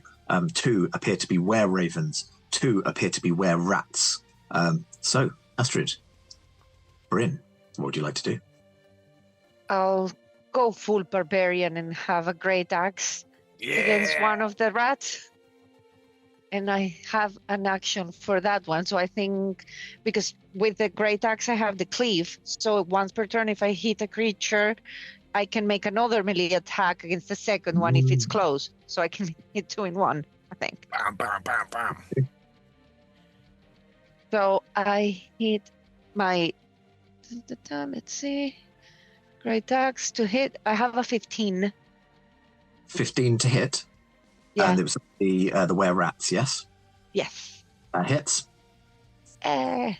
The damage for the rat would be 9. 9 damage. Cool. And then I think I can have the cleave action as on the back on that and hit the other one that is close to it, right? Yes, it was kind of were-rats to one side and were-ravens to the other. So, yeah, please do. Is the second attack with what I don't have clear is with the same great axe, or do I have to use another weapon? Is the same great axe? yes. I think so- the idea is you're cleaving like literally straight through them with same. Same great axe. Okay, so that one was a 21. Nice. 21 hits as well. Nice. And the damage on that one was 16. Ooh. Nice. And because they are happily silvered weapons, who'd have thought, the damage is full. Oh, nice. Okay. And is there anything else on your turn? And No? Right. In that case, we pass down the order to Amleth. Okay, so that was was it the rats or the ravens? That was the rat. Rats. So the ravens are on the other side of the spot of the room.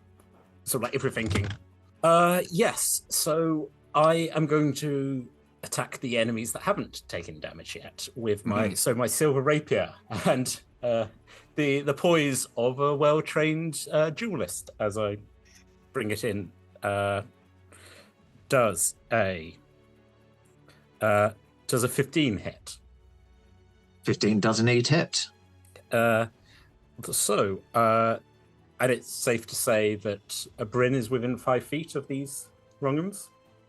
Bryn was on the other side attacking Okay. the web rat. Did I have to move to get here? A little bit, yeah. Okay, Oh, that's you want steady aim. I'm happy not to,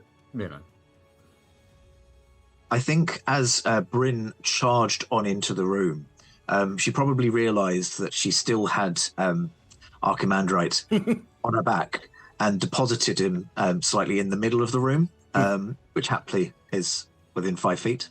Mm-hmm. That's perfect. So with the silvered blade, that is 9 piercing, and with sneak attack, that is another 9. So 18 points of damage. In total. Very nice. Lovely. Maths. Yep. They are not looking healthy. Nice. I think again, having some hope, and I just go, you may yield, friend, and leave. No more blood needs to be spilt this day. Just gesture to the door. Get out. Just go. Okay. I'm Anything looking else? to the eye of a cultist, aren't I? And just being like, oh man. What have I done? So that was steady aim. That was my attack. I still have my reaction. Nice. Right. So, up next, it is the were-rats who are going to round on Bryn, who has roundly stabbed and cleaved them, and they didn't like it. So they are going to.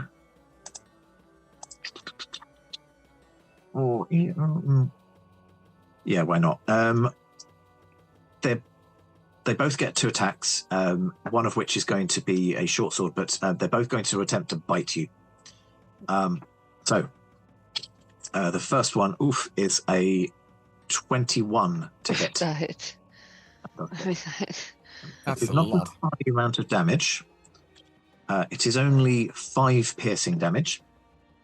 Okay. Do need you to make a Constitution saving throw. Constitution. Give me a second. Here it is. Oh no! It's 8. 8. Unfortunately, you feel this bite sink in, and immediately you're kind of hit with this white hot sensation that leaves your blood running cold. You feel that you have been afflicted with something. Oh. And I'll leave it up to you to decide how intelligent Bryn is to work out what it is. Yellow was the- fevers. What? Yeah, there's one that the rats were spreading around those times. So Oh, I think yeah. it's gonna be yellow Bubonic fever. plague. Yeah, Fair. bubonic plague. That's the one I was looking for. It's a fair assumption. It's wrong. It's were-rat lycanthropy. But Bryn is definitely worried that it's the plague. Wow. The other one does try to bite you because, it's all happening concurrently. They can't tell kind of what's working and what hasn't. But that is only a 15 to hit you. And my class is 15. Armor Okay. class 15. You take a further 4 Beats it. piercing damage, but you are already afflicted, so you do not have to save again. Wow, I feel bad, but you are the tank, so I'm going to keep going. I'm sorry. I roll these both at once. Right, one of them is not going to hit you. It's a 12, That's but I made up for it with a natural 20. I'm really sorry. Oh! It is just a short. So let's see what happens here. 9. How's Bryn looking? 9. Mhm. Oh god. Thank god I'm the tank. Okay. But that is all of their attacks done. And, the worst of it has happened. So, Should be Only- fine. good things in sunshine can happen now. I'm going to move swiftly on, and we have Ava. Fantastic. I am bonus action. First, I am going to go and yes, that's an action. Mantle of Inspiration. So Nice. I will start singing a little dishy and doing a little kind of like. Oh, what's the one? The Gavotte. no, the fighty dance. That's Oh. The hacker. Everybody with kung fu no. fighting. With the cows. I'm having a mind Oh, moment. the matador. Sort of, Yes, what's yeah. the dance? Ah, that sounds Toreador? awesome. I don't know. Toreador, yeah. No! Yes! Pacatorero? I mean, that's the song of it, but I'm wanting what's the dance. Toreador, fight if you can. Pacatorero. Mhm. Please use the Paso doble. castle. Paso doble. Paso Ah, doble. Thank you. I'm just going to get into a Paso doble stance. Thank you. Eventually we got there. nice. Okay. That's the thing, actually. Everyone with temp hit points, upgrade your temp hit points to 12. Oh my goodness. Oh, nice. God. Thank you. And then you also get to use your reaction to move away from anyone near you, your normal speed without taking opportunity attacks. Oh, brilliant. Oh, well, that would have been really useful for Bryn a second ago, but I I- think still good that they have it now. Yeah, I think I just at least add it in there. Let me just double check the wording. Yeah, you can each use your reaction to move up to your speed without provoking opportunity attacks. It doesn't say when you have to use your reaction, so it just means that I guess it's a reaction to do it. Yeah, you can just do it when you want to. Yeah. I think you can only do it the once possibly, but you get to do it. You've only got the one reaction, so Yeah. that tracks with me. I'm happy for you to Incredibly useful. make the decision at the point at which you want to use it. So that's fine. Fantastic. And then whoever got the nat 20 against Bryn, I will then just start calling quite unladylike insults at them. To White-livered cast renegade! Yeah. vicious mockery. Nice. Right. So that's a save or is it an attack? It is a wisdom saving throw. Thou art a boil, a plague sword, a bust barnacle. You have a February nose. You don't even have a proper nose. Not a high roll. Wisdom, you said. Yep, it is still not Wisdom. a high roll. 5. Oh, Nice. absolutely will not do that. Where are my d6s? Baby, I don't fight, but I can do a lot of good control stuff going on. 7 points of psychic damage and disadvantage on its next attack. Ooh. Nice. Nice. Oh, and remember, because Bryn had been hit, she has advantage on her next attack. Oh, yeah. Okay, lovely. Anything else in your turn?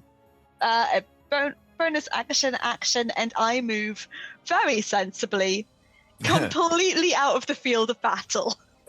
Good call. Right, it is now the were-ravens before our command right, so I will very quickly roll those against Amleth. Are you still in the vicinity? Yes. Okay. Right. They are also armed with short swords, and they're going to peck you, I'm afraid. Very rude. Right, does a 13 hit you? Beats it. Okay. Please, could you make a Constitution saving throw? Yes. You take 6 points of piercing damage. How much? 6. I'm going to half that. I'll use my reaction. But I also rolled an 8 on my con, so... White hot sensation, cold sweats, a slight feeling that you want to make a nest, that sort of thing. Very nice. Can I make some kind of intelligence to be like, what do I think's just happened? Yeah, please make me an Arcana, religion, or nature. Nice. I'll do religion. 19. 19. You watched them change from humanoid form into ravens. you've put two and two together that these are were-ravens, and you know that it's not a good thing to be bitten by a by a lycanthrope. So, yes, my studies of the supernatural are revealed bad. I nod sagely. That was only one of their attacks. So I'm afraid you've got another peck coming at you, and then two short swords. Fair enough. Nice. The other peck is a 16. That hits. 5 further piercing damage. Oof. Don't forget you do have your reaction if you want to run away. Not anymore. I've used my reaction to half To the halve the damage. thing. Yeah. Oh, that is a natural 1 on a short sword. Snaps in half. Yeah, exactly. And I don't know how I've done it, but I've balanced it perfectly out with a natural 20. So I think what happens is one of them kind of goes to swing. It's unfortunately timed at the exact same time that the other one swings at the same point. So their attack rebounds off and misses, but it kind of parries the other one harder in. Yeah. So I just go, a hit, a palpable hit. just a sword sticks into me. I'm like, Oof, and I rolled high. I'm sorry. That's right. That is 13 piercing damage from this sword that's been repelled into you. That's a lot. That is everything on their turns, though. So I'm going to swiftly move on to Archimandrite for your turn. Cool. So, one of the weird rat people has been hit quite hard, but none of the ravens have. Is that right? I stabbed the raven with mine. Oh, you did. Okay, so because I'm kind of in the center of the space, aren't I? I'm going to attack the raven that isn't already wounded with my shillelagh. That will be the first thing. That is a... Oh, don't do that. 16 did? 16 hits. Yeah! Hooray. And that is for... Nice. 11 damage. And then directly after that, I'm going to do Ensnaring Strike with my bonus action directly after that. And that then they need to take a... oh, where is it? They need to make a... Oh, no. They need to make a strength saving throw. On a failed save, they are restrained and take some damage.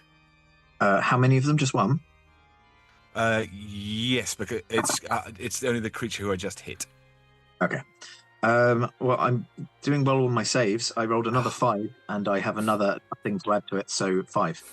Hooray! In which case, you are restrained and take 2d6 of piercing damage. So what's happened is I hit them with the shillelagh, and ropes of brambles come out and entwine this thing, so that they are restrained and take 2d6 of damage now. Oh no! Oh blast! I didn't cast it on level 1. I meant to do it higher, but they take 1d6 of damage now. Oh, in which case, second level, please. And so they take 2d6 of damage now, and at the beginning of each of their subsequent turns until they make a strength save. Okay. So 9 points of damage. Wow. Okay, I'm pleased with that. Just looking at the life totals, everyone's on kind of either half health or approaching half health. So I think they will be quickly subdued if this carries on. So we'll go back to the top where we have Bryn. Yeah, I forgot in the previous turn that I can rage, but they beat me, so now I have a reason to rage. Perfect. Perfect. So now I will go to rage. Dare you! Yeah, that's perfect. All right. Perfect, and I will keep attacking the rats. So remind me with the rage, do I get anything extra in it? Not with the... Go on. Sorry, I thought it was +2, but I'm realizing I might have the old rules. I don't know what the new ones are for it. I believe it's still +2 to your damage rolls and advantage on strength checks and saves and such. Okay, so I'll still attack again with the great axe, and the damage gets a +2. Okay. It does. Okay, perfect.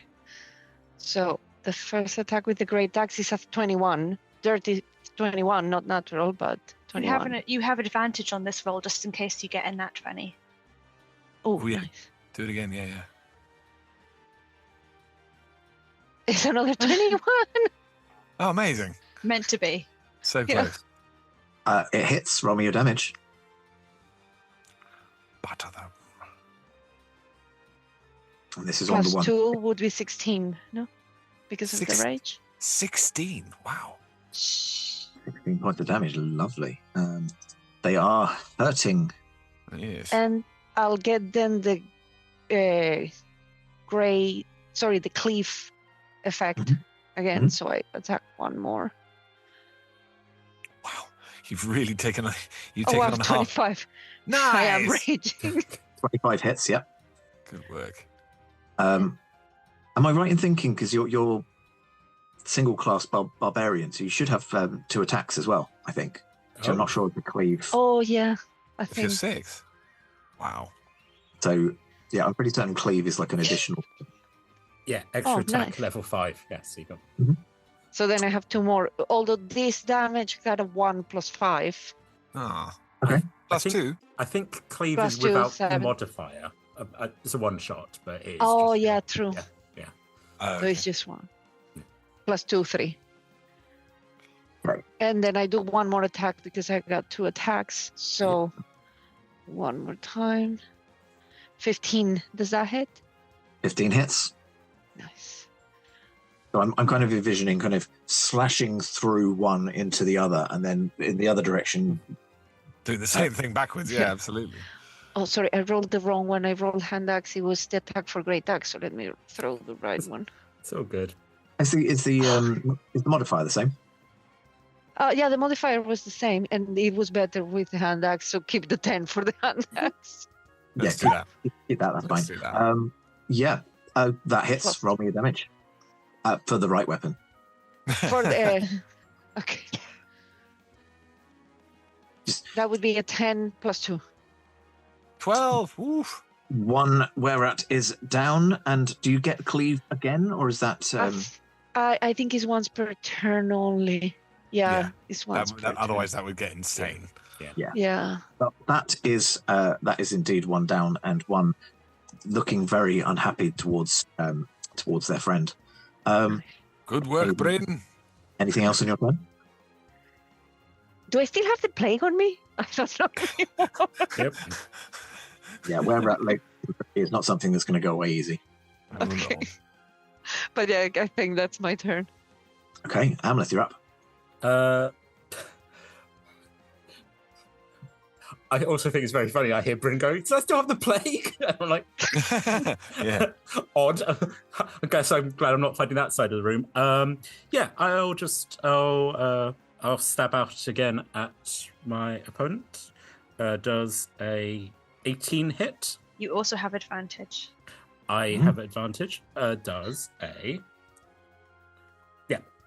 still an 18. 18 does hit. Yes, roll me your damage. Amazing. That is 7 points of piercing and Nick. Yes. So that would mean Vex rapier is Vex, so that is I would have got advantage for hitting. I rolled 3, so it's 4 points of sneak. I have a thing where I can change it. Can this wrong'un roll a Dex saving throw? Dex, you were fighting the Ravens, weren't I you? was fighting the Raven, yeah. Oh, that's only a 12. I parried and just this Raven suddenly just goes and is now knocked prone. Oh, nice. We've got them all under control. As I just point the rapier at their neck and go, "Yield." Still looking into the crazy eyes of a Raven. Nice. At least I tried. Yep, no, this is fine. Yeah, so that's attack. I'll tell you what. I have Master of Tactics. I gesture to Bryn and go, "You've got this. So I basically get to give the help action in combat, which means your next attack is at an advantage. Cool. Yeah. Thank you. You're very welcome. Again, I could disengage, I could do anything, but no, I'm headstrong and in the fight. Yeah. Absolutely. So that's attack bonus, still got reaction. Okay. In that case, it is the were-rat's turns. One of them's down, so the other one is going to attack Bryn. Recognizing that you just said, "Do I have the plague?" Is going to assume that you're feeling the effects of the bite and is just going to go for 2 short sword attacks. First of which is an 8. Does not hit you. 8, no. Oh my god, how am I doing this? Natural 20. No! This is insane. Happy holidays, everyone. Use your reaction. Use your reaction and run away from it. Use your reaction. Mm-hmm. Me? Yes. Yeah. Just get away. Okay, I use the reaction and get away. Bye! I also like the confusion in world. We're like, run, and you're like, me? Yes! I'm hitting them with my axe. We're like, Bryn, go! You watch as this hefty short sword jab kind of goes for the space where you were, but you manage to slip out of the way of it. That is the were-rat's turns. So, Ava, you're up next. Okay. I am going. Who looks like they should be down but isn't? One of the rats. One of the rats is the least healthy looking. Fantastic. And do they look they're down. Yeah. I'm just going to move over very gracefully and then just point down to my toes and cast command. Okay. Down. Nice. Okay. What a word. I'd obey. Wisdom saving throw, please.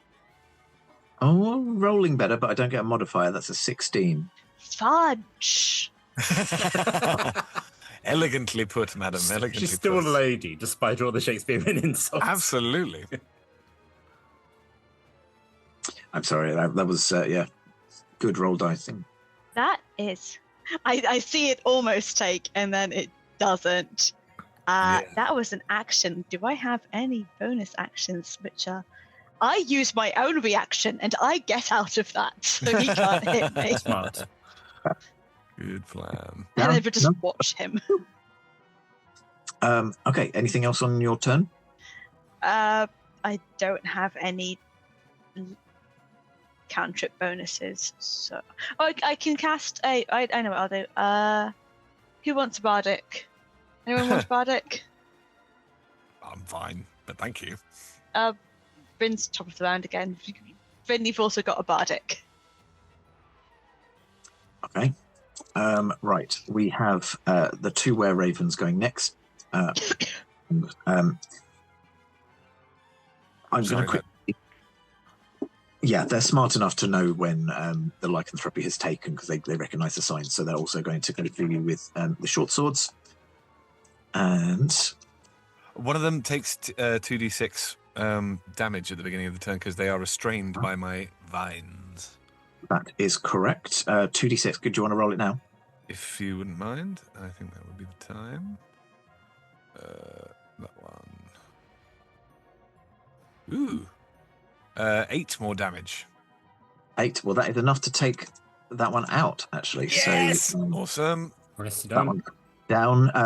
It's lucky I only rolled 2 dice then, because that's them for the one that is up. Yep. One of those is a 9. The other is a 15. What? Which one? So attack is 9 AC. 9 on the attack. The other one is an 18. Ooh. The 18 would hit, but I will use the movement reaction, and because this one's prone, I think, Yes. just to politely step back on my back foot and let it slash at me, and then just stand there and say, "I told thee to yield, and yet. Yes." So I'll move out of the way of that. That is all of the Ravens' turns. So down to Archimandrite, bottom of the round. Does the Raven want to use movement to try and stand up because it's prone? I think it would have probably stood up at the same time. Yeah, fair enough. They kind of stood thrust, but you were not there. Yeah. Okay. Okay. So what I'm going to do to this, because the the Weirrats are at least one's gone and the other one's kind of, if not fled, then is not in. Okay. So to the other one, is the other one wearing any kind of metal armor? Yeah. They certainly can be. I think doublets buttons would be metal, wouldn't they? Let's go with that. So what I'm going to do is cast heat metal on them, and as the effects kick in, if you see what I mean, I want to say to them, now you know where this is going. What we need is where the two young ones are right now. Otherwise, it will go very much worse for you. And then I will say the word of power and make the metal start to heat up. Yeah, I'm laughing because I, in my haste, forgot to describe that they are actually both just lying on there's like a sorry, right in the middle of the room. No, but I forgot to describe fine. that. So. None of us paid attention to it. I think it's really funny that they just look and like point with like a wing, and you're like, oh, right, what's wrong with them then? So yeah, just trying to. And you're the old man, like, where did they go? What did you do? What did you want? Exactly. Yeah, exactly. That's the. I think I forgot to say it. So yeah, none of you were not paying attention. In fact, well done for noticing that I didn't tell you that. Yeah. Okay. So yes, basically, 2d6. Well, no, Constitution save, please, for the heat metal thing. On the Raven or the Rat? The Raven. Quote the Raven. Ow! Yes. Yeah, that was a 4. That's so it needed to be a 15. So they're gonna get 2d8 damage right now. Oh, pants. 2d8, but it's only 4 damage. 4 in total. 4 in total, unfortunately. That's fine. You didn't want to kill this person necessarily. No, but I wanted them to suffer for a bit. They will for longer because this didn't kill them. Exactly. Yeah, they're kind of and trying to kind of remove the doublet, but the buttons are obviously what's holding it on them, so they can't do anything. Perfect. It's a spell. It's just a spell, just to make them look dead for now. Right. In which case, I can't do that, can I? Has anyone got some water? This poor bugger's going to need it. But in which case, I will go. I don't have any kind of dispel magic. Does anyone have anything to dispel? I realise as well. I just use the accent for the rats, rather than the raven. So the raven too in pain, and the rat is like, "No, not my friend." Oh, his buttons! Oh, you're gonna have some very interesting scarified tattoos. But does anyone have any dispel magic that we can get them alive again? Oh no! Do any of them have the dispel magic on the spells? Can I insight check the? I know it's not my turn. Can I insight check the? Well, I feel like we've got them under control now, if you see what I mean. Because Bryn's got one very much like bang to rights, and I've got the other one. The other two are dead, and this one is burning up. So I know that they can stop it. So yes, if you want to do the. Check in with them, the insight or something. Let me roll something quickly. Neither of those are high numbers. I think that this is probably the stage at which both of them put their hands up, kneel at your mercy. It's just a spell. It wears off after an hour. Fine. Who hired you? They kind of exchange looks between them. The Countess of Am. We were sent to undermine the town of Kythyss to ready it for Amnian invasion. You're lucky. Should we spare them, considering they've given us the information? This is generally to the group. If I still have the plague, no. Bryn, do what you must. I trust your judgment. Can you dispel whatever has happened to them? Choose wisely. No, we that's much stronger magic than we have, but it will wear off after probably 20 minutes. Okay. Right. If it's 20 minutes, we might be able to spend. We do not have 20 minutes. However, I think. I've got the best thing. Go on. I have a spell called Binding Pledge. Oh. And I can, for 10 days, I know that they're keeping up on it. I can make them our boon companions. Wow. Okay. And I know if they're willing or not when they make it.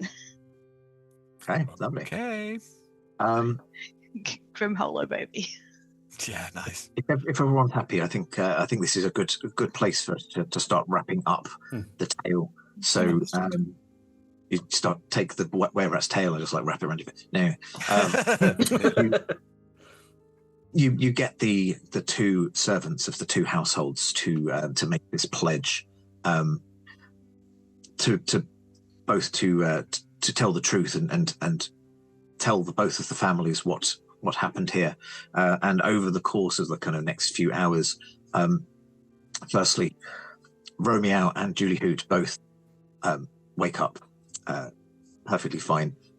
Also, very much infatuated with each other. It seems that the feelings were real, and they're not. They don't regret that they got married, even if it was the machinations of an evil cult. But you learn that they had been hired by Am in order to undermine the city of Kythyss, to bring ruin to the two families by their shared grief over the sacrificed pair. And through these confessions, a certain amount of peace is instilled on the land. You manage to get the tabaxis and the cap owlets together to discuss their differences and begin working on building a stronger Kythyss, especially if we need to resist some sort of Annian invasion. Before we wrap things up, is there anything anybody would like to very quickly do?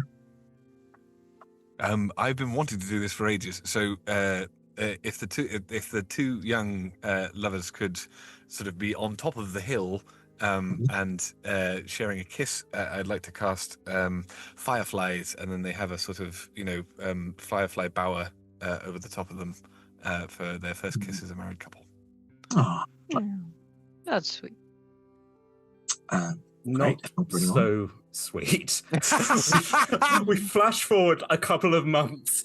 There is a dead fencer, a dead queen, a dead king, and me lying in the arms of my dear friend Horatio as the king of another land says, "Go, bid the soldiers go shoot." At which point I just sit up and go, having not got rid of my curse and not fully died in a duel, and just been like, forgive me, friends. I think I have rather ruined the plot.